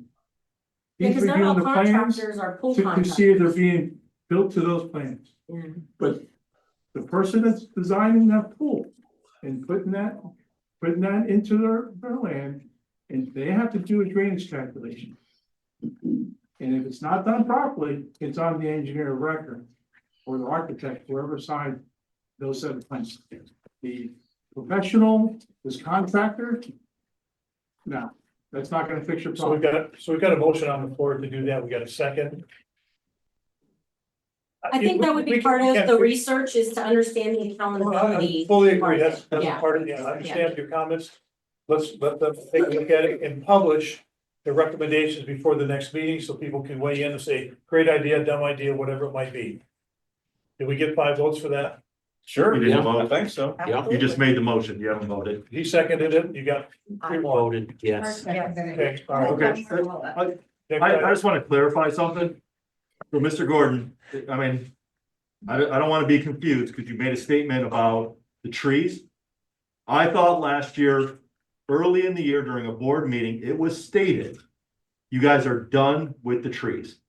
You said, last year, we're gonna go through, clean everything up, all the sidewalks, the HOA is gonna pay for it all. At that point, it is now on the homeowner for the sidewalk if it's brought up by the tree.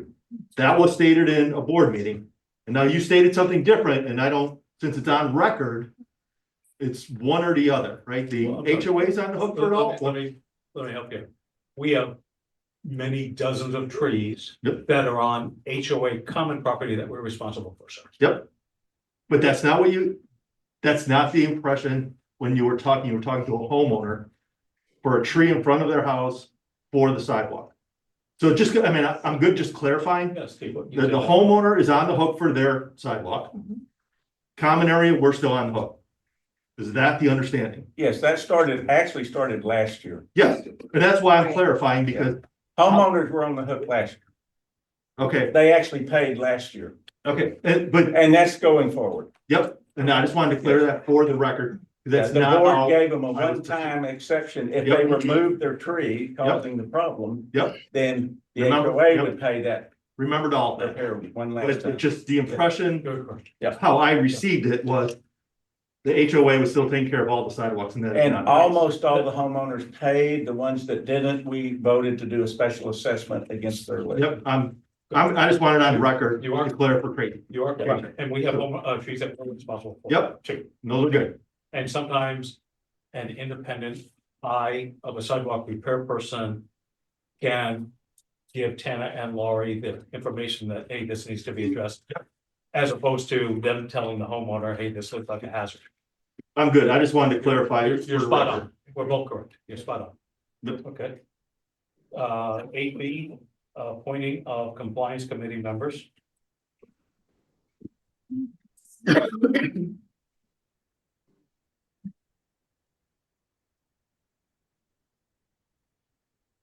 I'm going to recommend to the board to appoint, and before I start, this would be both of these are unable to attend March, upcoming March meeting, so this would be effective if you guys approve.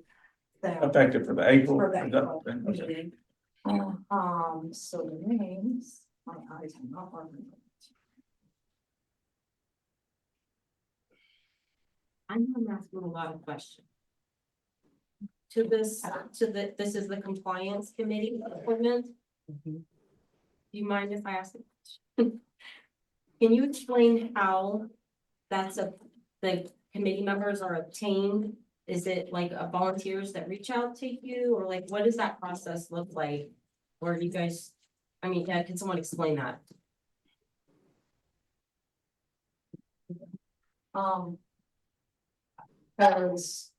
There's been at times that homeowners have come to me, I'll recommend them, I just, there's gonna be someone who to the board, that homeowners at times reach out to me.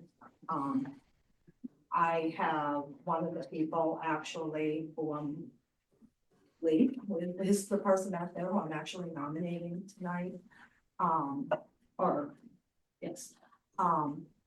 thought she would be, just talking to her and having conversation dialogue with her, I thought she would make a great member. She's reads our CCNR, she looks at the policies, she wants to follow policies, she's doing the right thing. I know we have wanted to put it forward for a while now. She did the right thing as a homeowner, didn't do it and did it the correct way by coming to the board meeting, asking for this to be put on the board meeting. So it could go both ways. It could be someone that has come to me or someone that I feel would make a good, and that's just, I recommend. Is it something that we actively ask people like on a regular basis when we need a committee? Do we ever do that? We used to. I know that like people don't jump from being on these committees. I mean, I get that. But I mean, I just haven't seen anybody reaching out for task committees except for the other ones that you mentioned that we're gonna be spending our assessments on, which is like the playground, and I've been trying to actively encourage on the Facebook page for people to send that stuff to you, their suggestions, because it shouldn't all just play out on the Facebook page. I totally agree. But I mean, nobody's really asking, and then it just seems like the AR, in a way, like there's not that much involvement from the rest of the homeowners to be on these committees, and you guys are kind of having the burden to take on a lot of it. Well, so personally, I've heard homeowners speak amongst themselves. I've been told myself, I think Mr. Drew also said tonight, please if I'm incorrect. Homeowners are afraid. I've had homeowners tell me they don't. Yeah, I want to be believe on. that. Yeah, several members of the compliance committee and ARB committee are also being sued for $20 million.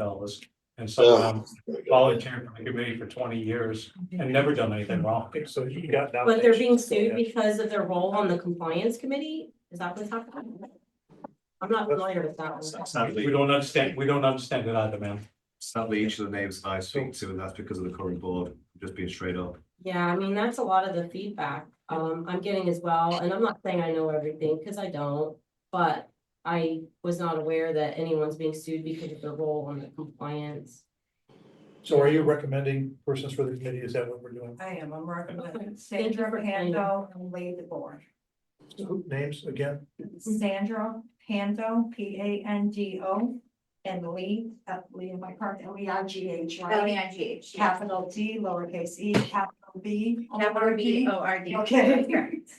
Okay, do we have a motion to place these two people as recommended?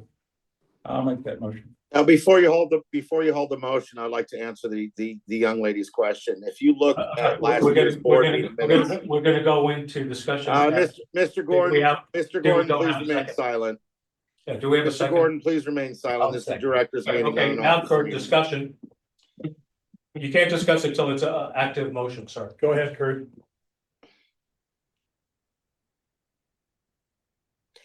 Kurt? Yes, sir. Yes, sir, please go ahead. If you look at the director's meeting minutes from the last years, you will see where Ms. Pahalo typed in, they're having a problem getting people to show up, quote unquote, show up for compliance meeting minutes.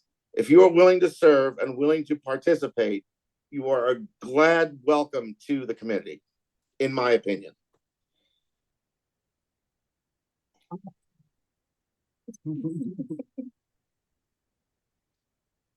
But, and actually, just kind of going back to that, I think in the budget meeting, you guys were explaining that you're paying, was it the compliance or ARB committee, like $75, the members?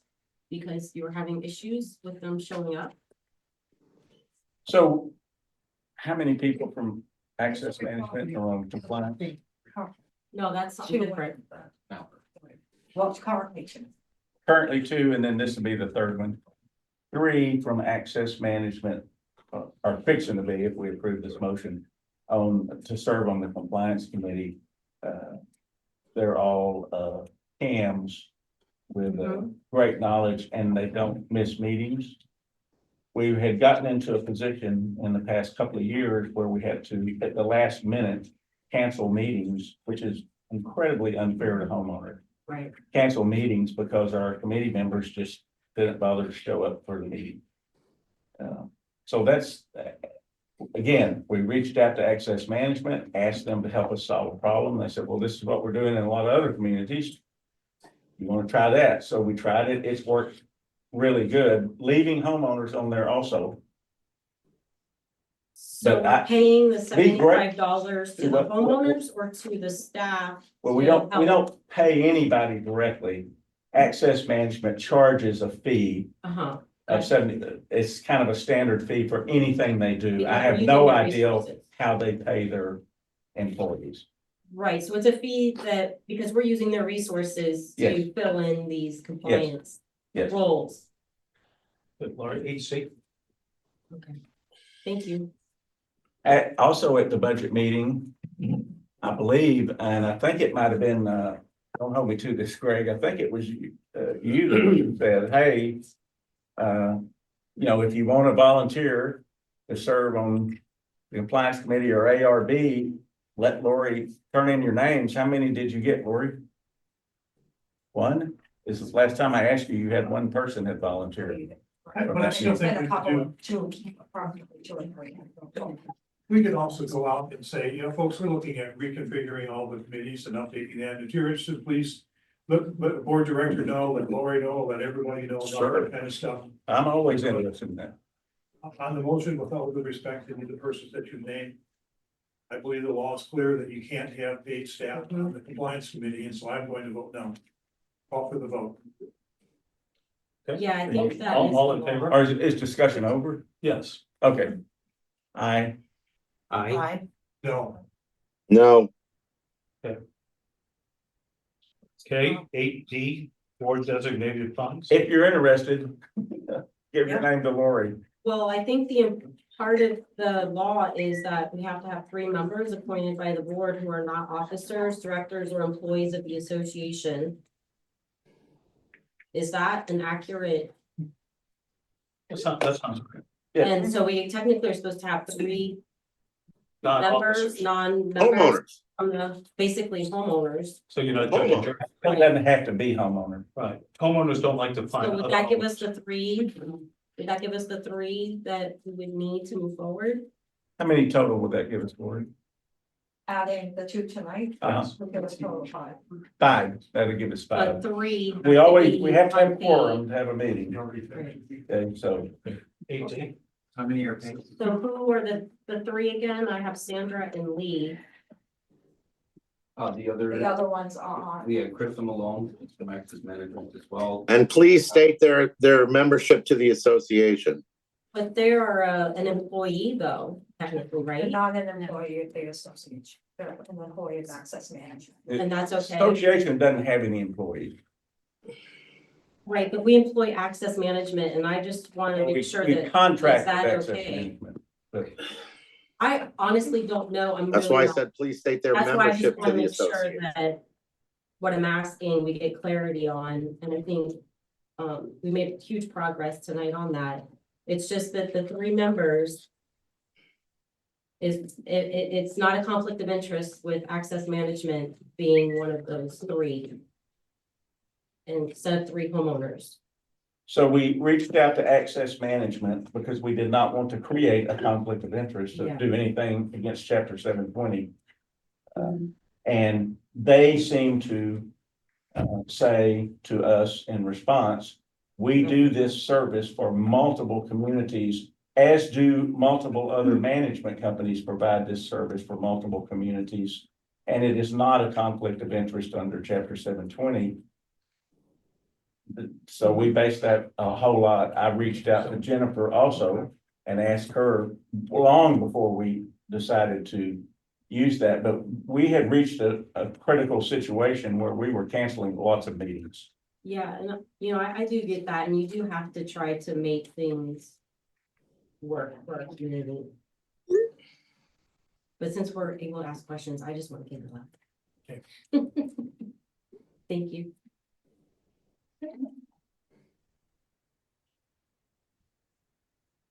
Okay, 8D. Lori?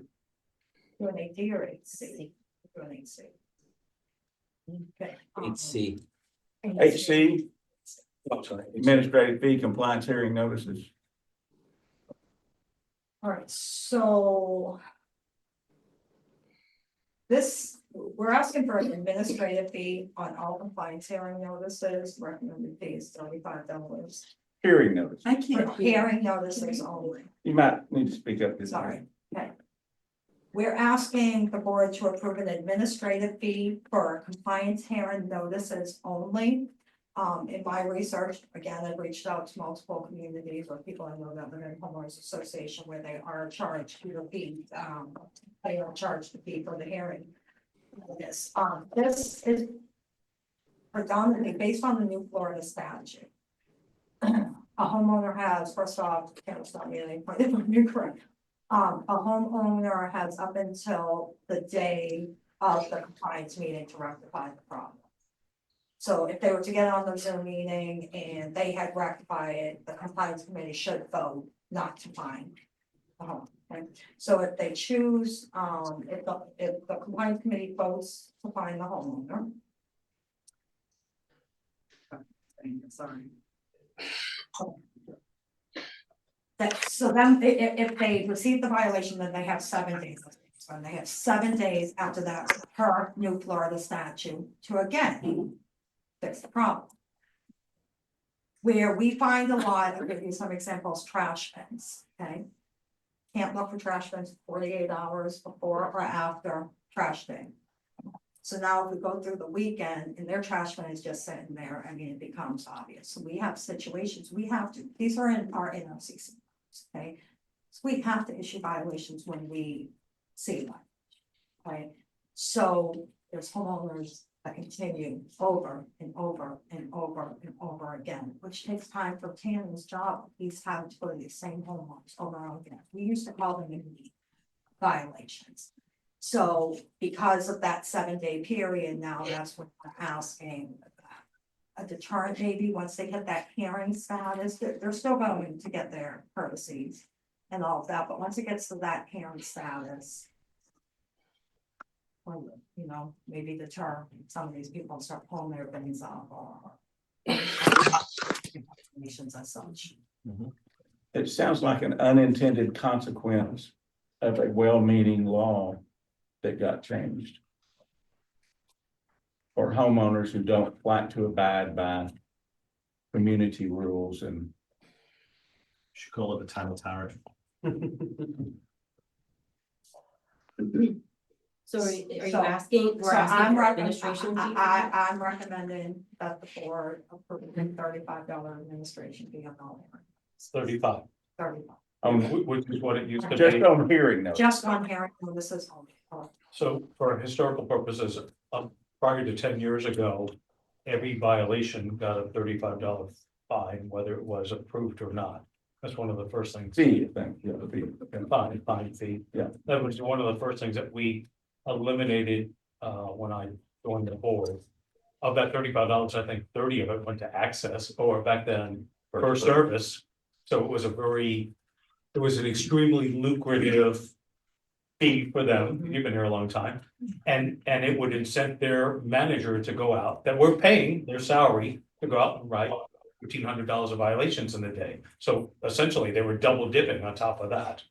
So the association got $5 for mailing and the printing, and then the management company got 30. So we killed that in its entirety pretty early on. But that fee is normal, except the 35 goes to support staff, again, for the homeowner that causes a violation. Right. And in this case, it's not even a violation, it's a hearing, because most violations get cleared well before the hearing, right? So it's not even per violation. It's really just if you haven't cleared your violation, that it goes to a hearing. And that's what Slaughter's proposing. And it takes postage, it takes envelopes, it takes time for Tanner to go out and do the inspections, follow up on the inspections. Stuffing the envelope, so that's to cover those type of, that's what we're calling an administrative fee. And then it's segregated to the person that's causing the compliance hearing, not the violation. Because most violations get cleared well before the law. But so it sounds like these are kind of intended for habitual. Yeah, the recurring one. So aren't they already getting fined? So isn't that supposed to deter? No, that's what I was saying, so Okay. your trash bin, okay, you leave Sunday, your trash bin's still out, I think trash comes on Thursdays. Okay, so your trash is still there. Every week, Monday morning, Tanner comes in and the issues this violation of trash still being there, they have 7 days to bring it back. So it just sits there, so they get the violation notice, they bring it back, Tanner clears the violation notice, same, next week they do the same exact thing. Tanner clears the violation notice. It works really well for a lot of our immediate violations that we had. Parking was a big issue when that came up, where homeowners would just move their vehicle the day of the meeting and show us in their driveway that, you know, here it is on a Zoom meeting, or as well as cutting their grass. We have a lot of homeowners that would receive their initial violation and then their second violation. And now with the new Florida law, even if the committee would see that on the same day as the hearing, that it was going to be fined, say $100 or $1,000, depending on the violation, they still had an extra 7 days to go ahead and take care of that. So the meeting that at that point for such violations was almost ridiculous, or not even, it didn't make sense for us to bring those violations up at that point, because they would just have 7 days to take care of such an easy thing that we know the very next month they're gonna be sending another hearing notice, because they just continuously don't take care of their property. They're leaving stuff out, they're parking incorrectly, they're not mowing their grass, they're all sorts of different things that we have within the compliance committee. And a lot of these would just take up my time, that I would have to constantly go back to the same homes every single month. And as some of us have been on these compliances or calls that we have on a monthly basis, they hear these same addresses coming up with the same problems or similar problems from the same people, that they just keep rectifying it at the very last second or right before, which we're hopefully with this fee trying to at least get them to take care of it prior to getting these hearing notices, to get on top of it. That way, at least they're getting some type of fee or fine in their sense to their account. instead of them just being able to get off right away and then the neighbors having to suffer with all their, insecure problems that they have going on. Is there interest in making a motion to support Lori's request? Yeah. No. I'll make a motion. Do we have a second? Any discussion? Yes, discussion. Discuss. Go ahead. I'm sorry, it's very choppy. It's very choppy. So am I understanding that you want to charge a homeowner $35 when Tanner jumps on a golf court and says there's weeds in the yard, whether the homeowner rectifies it or not? Is that correct? Just for a hearing notice, that's correct. They would still have their first courtesy notice, they would still have their second notice, and then they would get to their hearing notice on that. They also have the chance of reaching out to myself, Lori, or Tabitha in the office to notify us that they would like an extension. That gives them another 2 weeks or so before I can even come back and relook at it, for them to turn in a contract, for them to turn in an ARB application, for them to rectify their issue. This mainly was just covering us within the immediate violations that we had, which was leaving your, garden hose out, which was leaving toys out in the front yard, which covered for basketball hoops in the front or backyard, which covered for your grass not being cut, your driveway not being parked correctly, your grass not being mowed during this time. Unfortunately, like I said, we had a lot of homeowners that would keep getting these same violations over and over and over again. I know a specific one that keeps leaving, it looks to be a soccer net out, and every single month they get their hearing notice, but then 2 days before and the day of the meeting, they put the soccer net in the garage. I come back that very following Monday, go out for my inspections, and there it is again, sitting in the front yard or in the backyard. As they're a corner lot, it's very visible. And their neighbors complain to me all the time about it. And unfortunately, when they ask me, where does this keep going and getting resolved? It doesn't get resolved because it's not hitting their pocket with the fine or anything. They're just simply biding time by waiting as long as they physically can, putting it away the day of the meeting, and then putting it right back out there again. So that they're avoiding any of these sort of, money ticks on themselves. This would just be for a hearing notice of this situation. And again, Kurt, it's covering postage, the time. Lori, I understand that, Lori, and Tanner made some great points. Why don't we amend this to after the 5th notice of the same violation? Because the homeowners already pay access management to do all the stuff that you now are charging homeowners. To me, as a homeowner, it would seem that this is you're guilty until proven innocent. You are getting charged. All right, so let's say I have a basketball hoop in my yard. Tanner, you caught me. I have a basketball hoop. I put it away, but then I brought it back out the next day. If I continuously doing that, yes, I say after 5 times, charge a $35, but not after one occurrence. This community pays access management to take care of this stuff. So. And I'm not sure either that $35 is a significant deterrent, but can we take a look at having a policy that's going to take a look at the repeat people and focus in on them versus a carte blanche of, if you want to have a hearing on a violation, you're going to pay $35 to have a hearing. Well, hearing should be free. Target the recurring type problems. Yeah, target, if you have the same violation 5 times. I agree with Tanner. In 6 months, charge them. If it's 5 $500. notifications, absolutely charge them.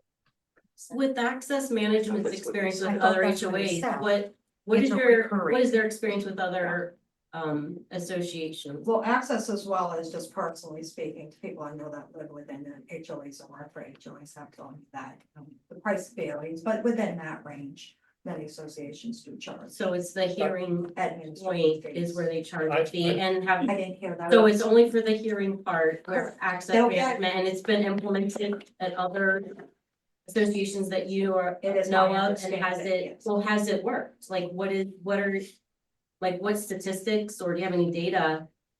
So my to ask show? would be, can you draft the language of the policy? Well, I'm sorry, And we make that have an clear. existing motion on the floor. I know, so but It it's either a gets discussion. withdrawn, it either gets withdrawn or amended. I would amend them, I move to amend the motion to ask the staff to put together the exact language of what that change would be. And so we can take a look and study that. I'm not prepared to vote yes. or no. I'm sorry, it's too subjective if, and please, no offense, Tanner, please, no offense, if you get into a mood one day and you write 35 or let's just say 100 violations for weeds, but we've never had, but the homeowners never had a problem with weeds before. That's $3,500 that's going, that the community has to pay. I don't think, no, my vote is no. It's too subjective. Too subjective. Have to be repeated. Only for Is the. it repeated? I think he's believing it's the first. Right, again, That's it's not only the for the language. hearing now. That's why I want to see the language. Okay, It is so we have. really too subjective. I'm sorry. Did you make a My vote's motion? no. I did. Okay. And I Second. agreed Second. with what I. Did you make an said amendment repeated. to the motion? I'd like to amend it to be able to take a look at more specifically what the language would look like and how it's going to target the people who move their net the day of the hearing, and then they move it back the next day. We need language that's going to target the repeat offenders who may be just skating on by as opposed to a carte blanche on 35. But what I'd like to do is to see the language and how it's intended to go to the people who are really the ones who are the repeat offenders. May I say, aren't you already sending notices out to say that they're doing it? They get the notice, they put it away within the 7 days. Then when the time comes again, from what you said, they do it again and they get another notice. They put it away within the 7 days allotted. They wait till the next month, do it again. They get another notice. How many times does it take? So they're trying to skate what's happening. So that's what I'm saying. And they know they're doing that. Come on. But I'm not arguing in favor of them doing that. I'm arguing to define the people who are doing repeat kinds of things. If they've not moved the net 6 times in a row or 3 times in a row, or they did move it before hearing, then let's have a policy that's going to deal with that person. How many times, Tanner, do we decide before? Well, My recommendation was 5. I'm asking Tanner, So. I just want to know. Oh, there was a 'Cause I'm policy, curious. I don't have an exact date on this, I apologize, but let's use a trash bin, for example.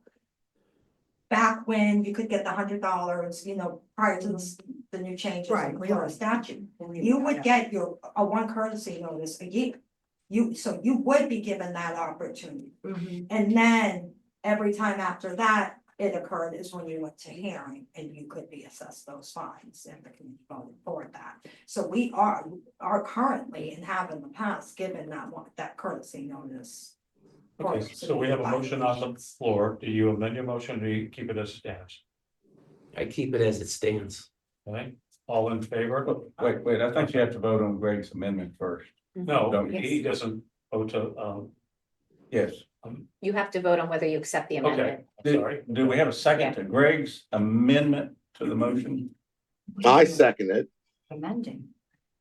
What Could you Greg restate your suggested. amendment? I ask is, I'd like to see the policy change in writing, and I'd like to see how it's going to target the repeat offenders. Okay, Is it just are you saying only repeat offenders? no, I'm not saying only, I just would like to see the policy in writing and how it's going to address the problem. I'm not seeing that right now in a narrative about it. Okay?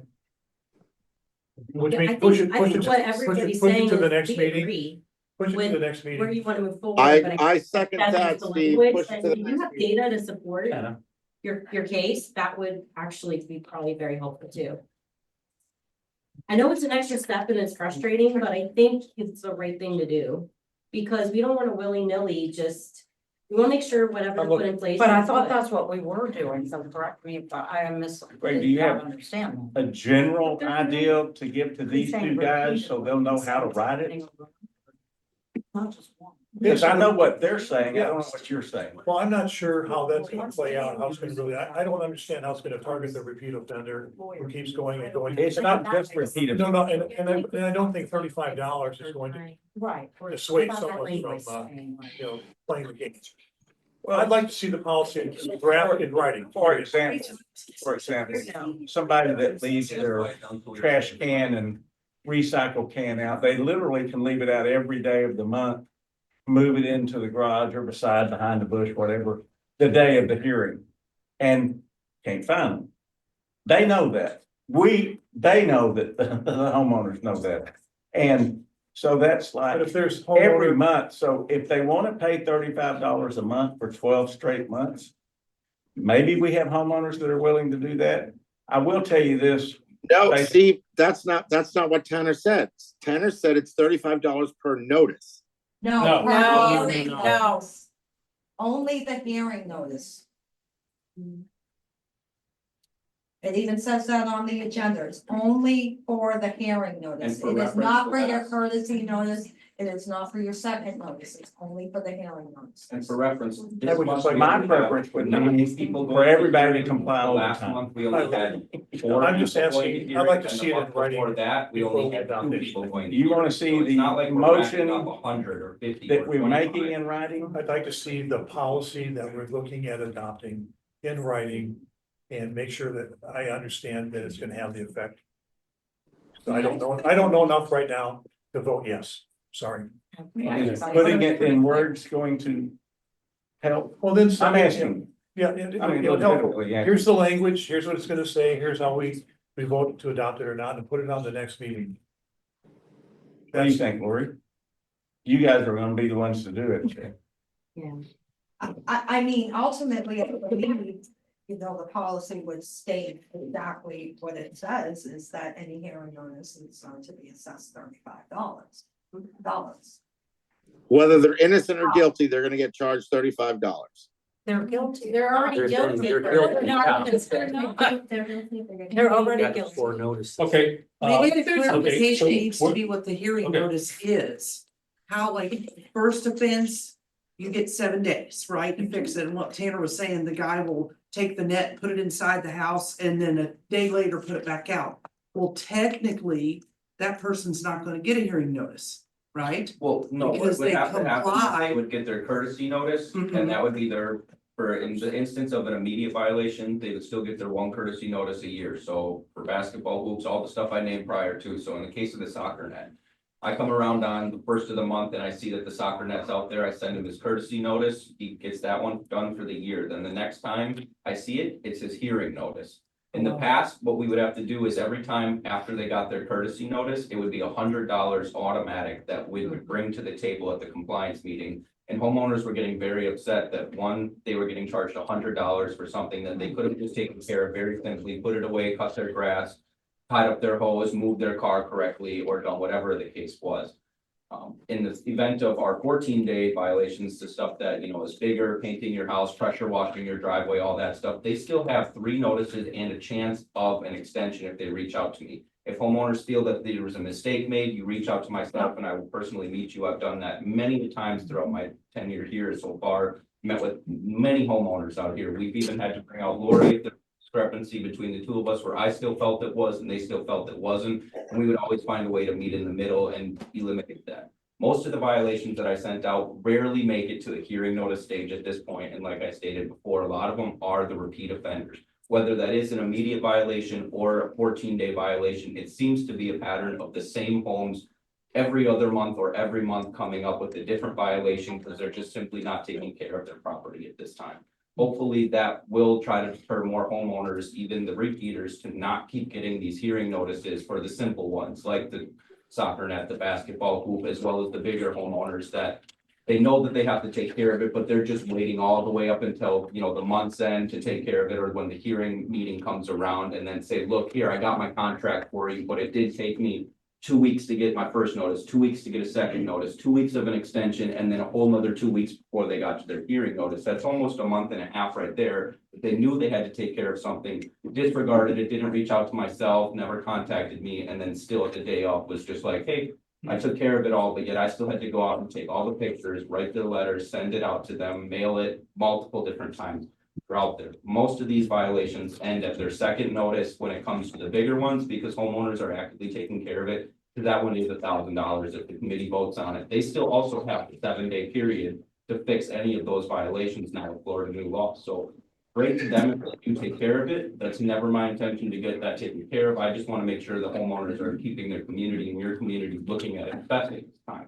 When it does come to the repeat offenders, hopefully when they keep getting that month to month hearing notice because they're leaving stuff out, eventually they'll get sick of having to pay that $35 fine. I would if that was me personally. I know that, I know I'm a low income household living in apartments that's barely making it right now with the prices that we have today. I could only imagine a single person or from in one of these properties here that's way more than I could ever imagine would be paying at this time. So hopefully, as so many of them start to receive these hearing notice fines, of the $35 fee, sorry, thank you.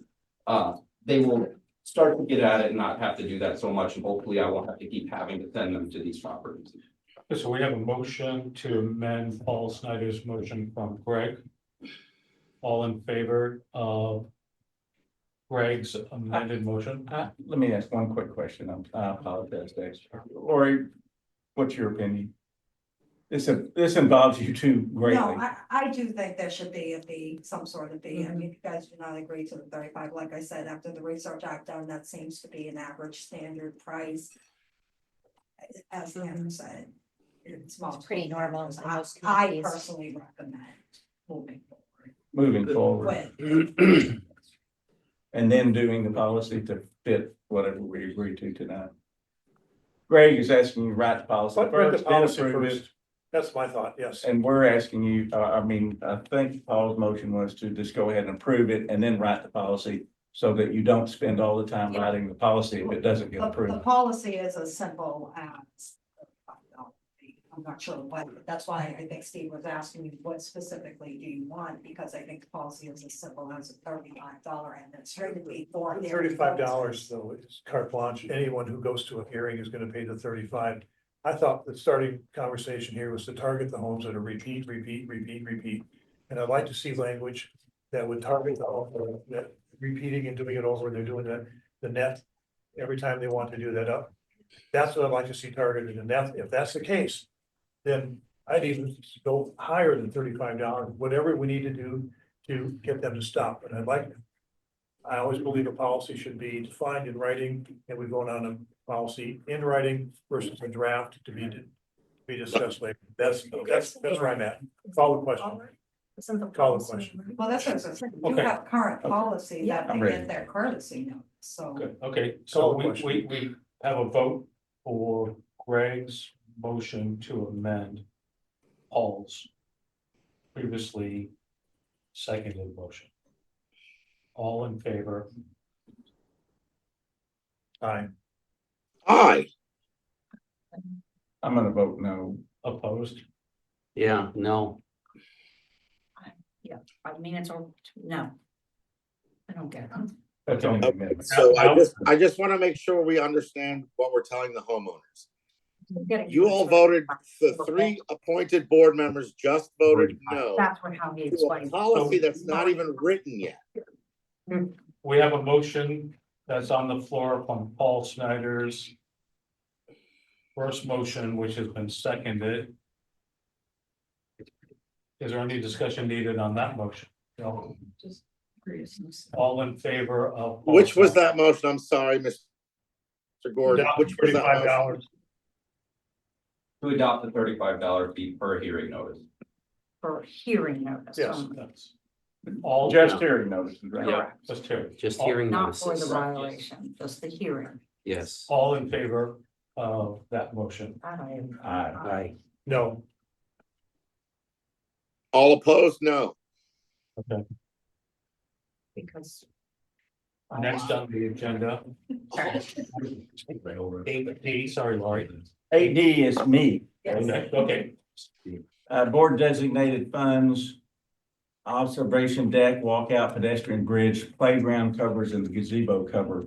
So we have a $200,000 board designated fund that's been set aside by prior boards in at least 2 pieces, maybe more than 2, because it was already here before I ever moved to the community. So it's to cover any emergency, hurricane cleanup, hurricane damage, tornado cleanup, but any emergency. When the insurance policy renewed last June 19th, I believe, is the date of the renewal. For the property coverage, the carrier informed our agent that represents Phil Massey at, Assured partner. there you go, that they will no longer, for property damage, this doesn't involve liability, for property damage, no longer cover the observation deck, the walkout, the pedestrian bridge, or these 2 playground covers, or this gazebo cover.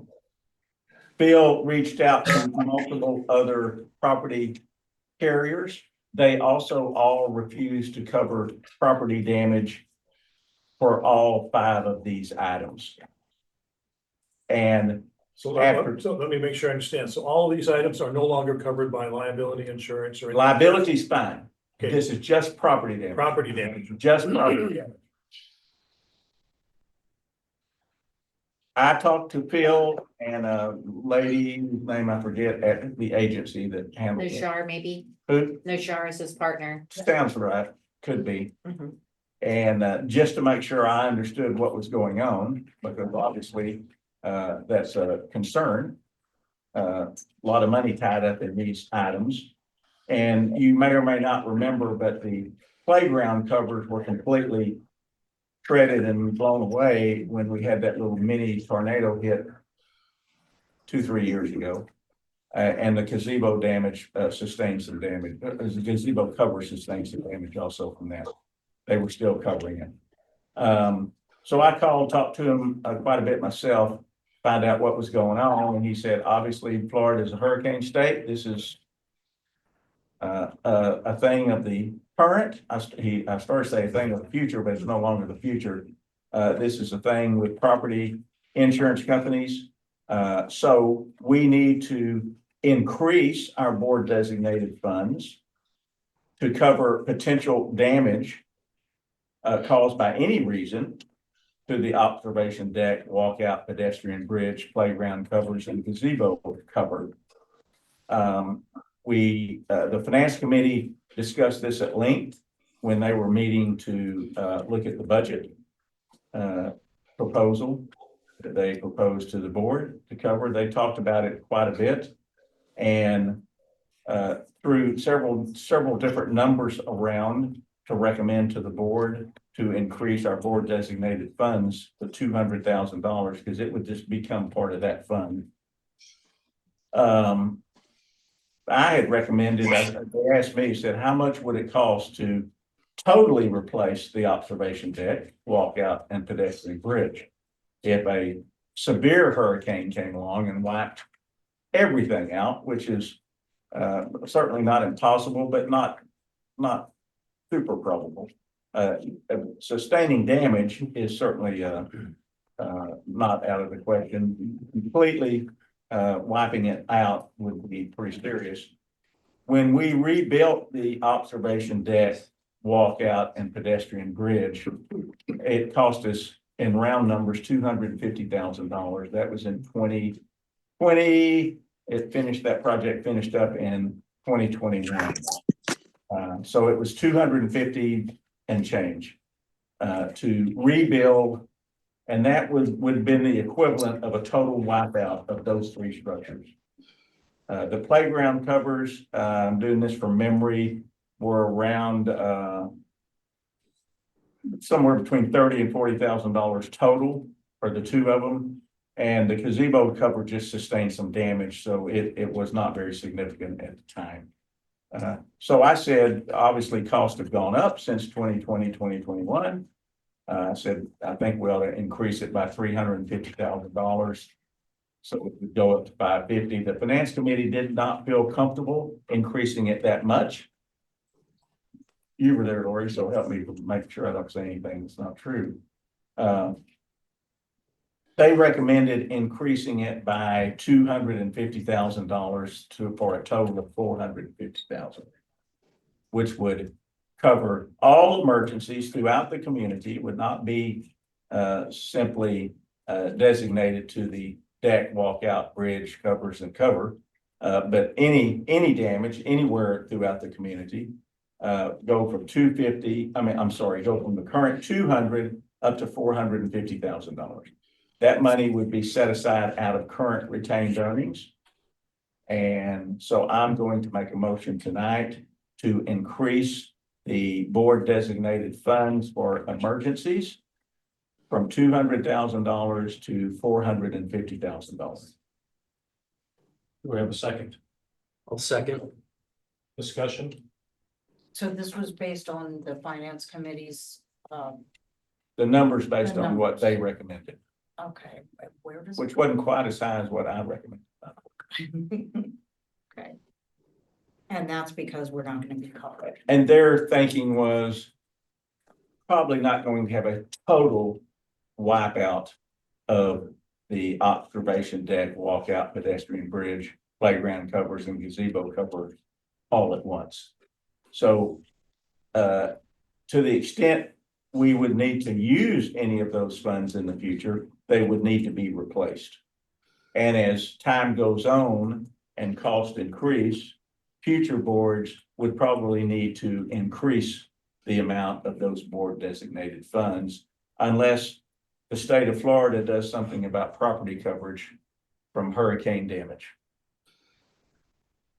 Maybe a future governor and legislature will enact some action to cover that. So that's my motion. Any further discussion? All in favor? I, No, You mind me asking why? because we're already running a deficit. And I've taken a look at the most recent financials that you put out there since November, so we're still running red. So I don't know how we're going to move money around or designate retained earnings when we're running a deficit all the time. And we're 3 times the amount that you budgeted a year ago for legal fees in 2024. Are we paying for legal fees tonight? Just by her sitting here? Can we answer the? Well, yes, but We are? I've got serious questions about our finances, so I'm gonna vote no. Okay. Okay, the motion carries. What happens? Do we have any other Do you new? have numbers where you can say what our retained earnings are now and how that would look? I mean. Greg voted no. Yeah, no. Kurt, can I have your vote on that last one, please?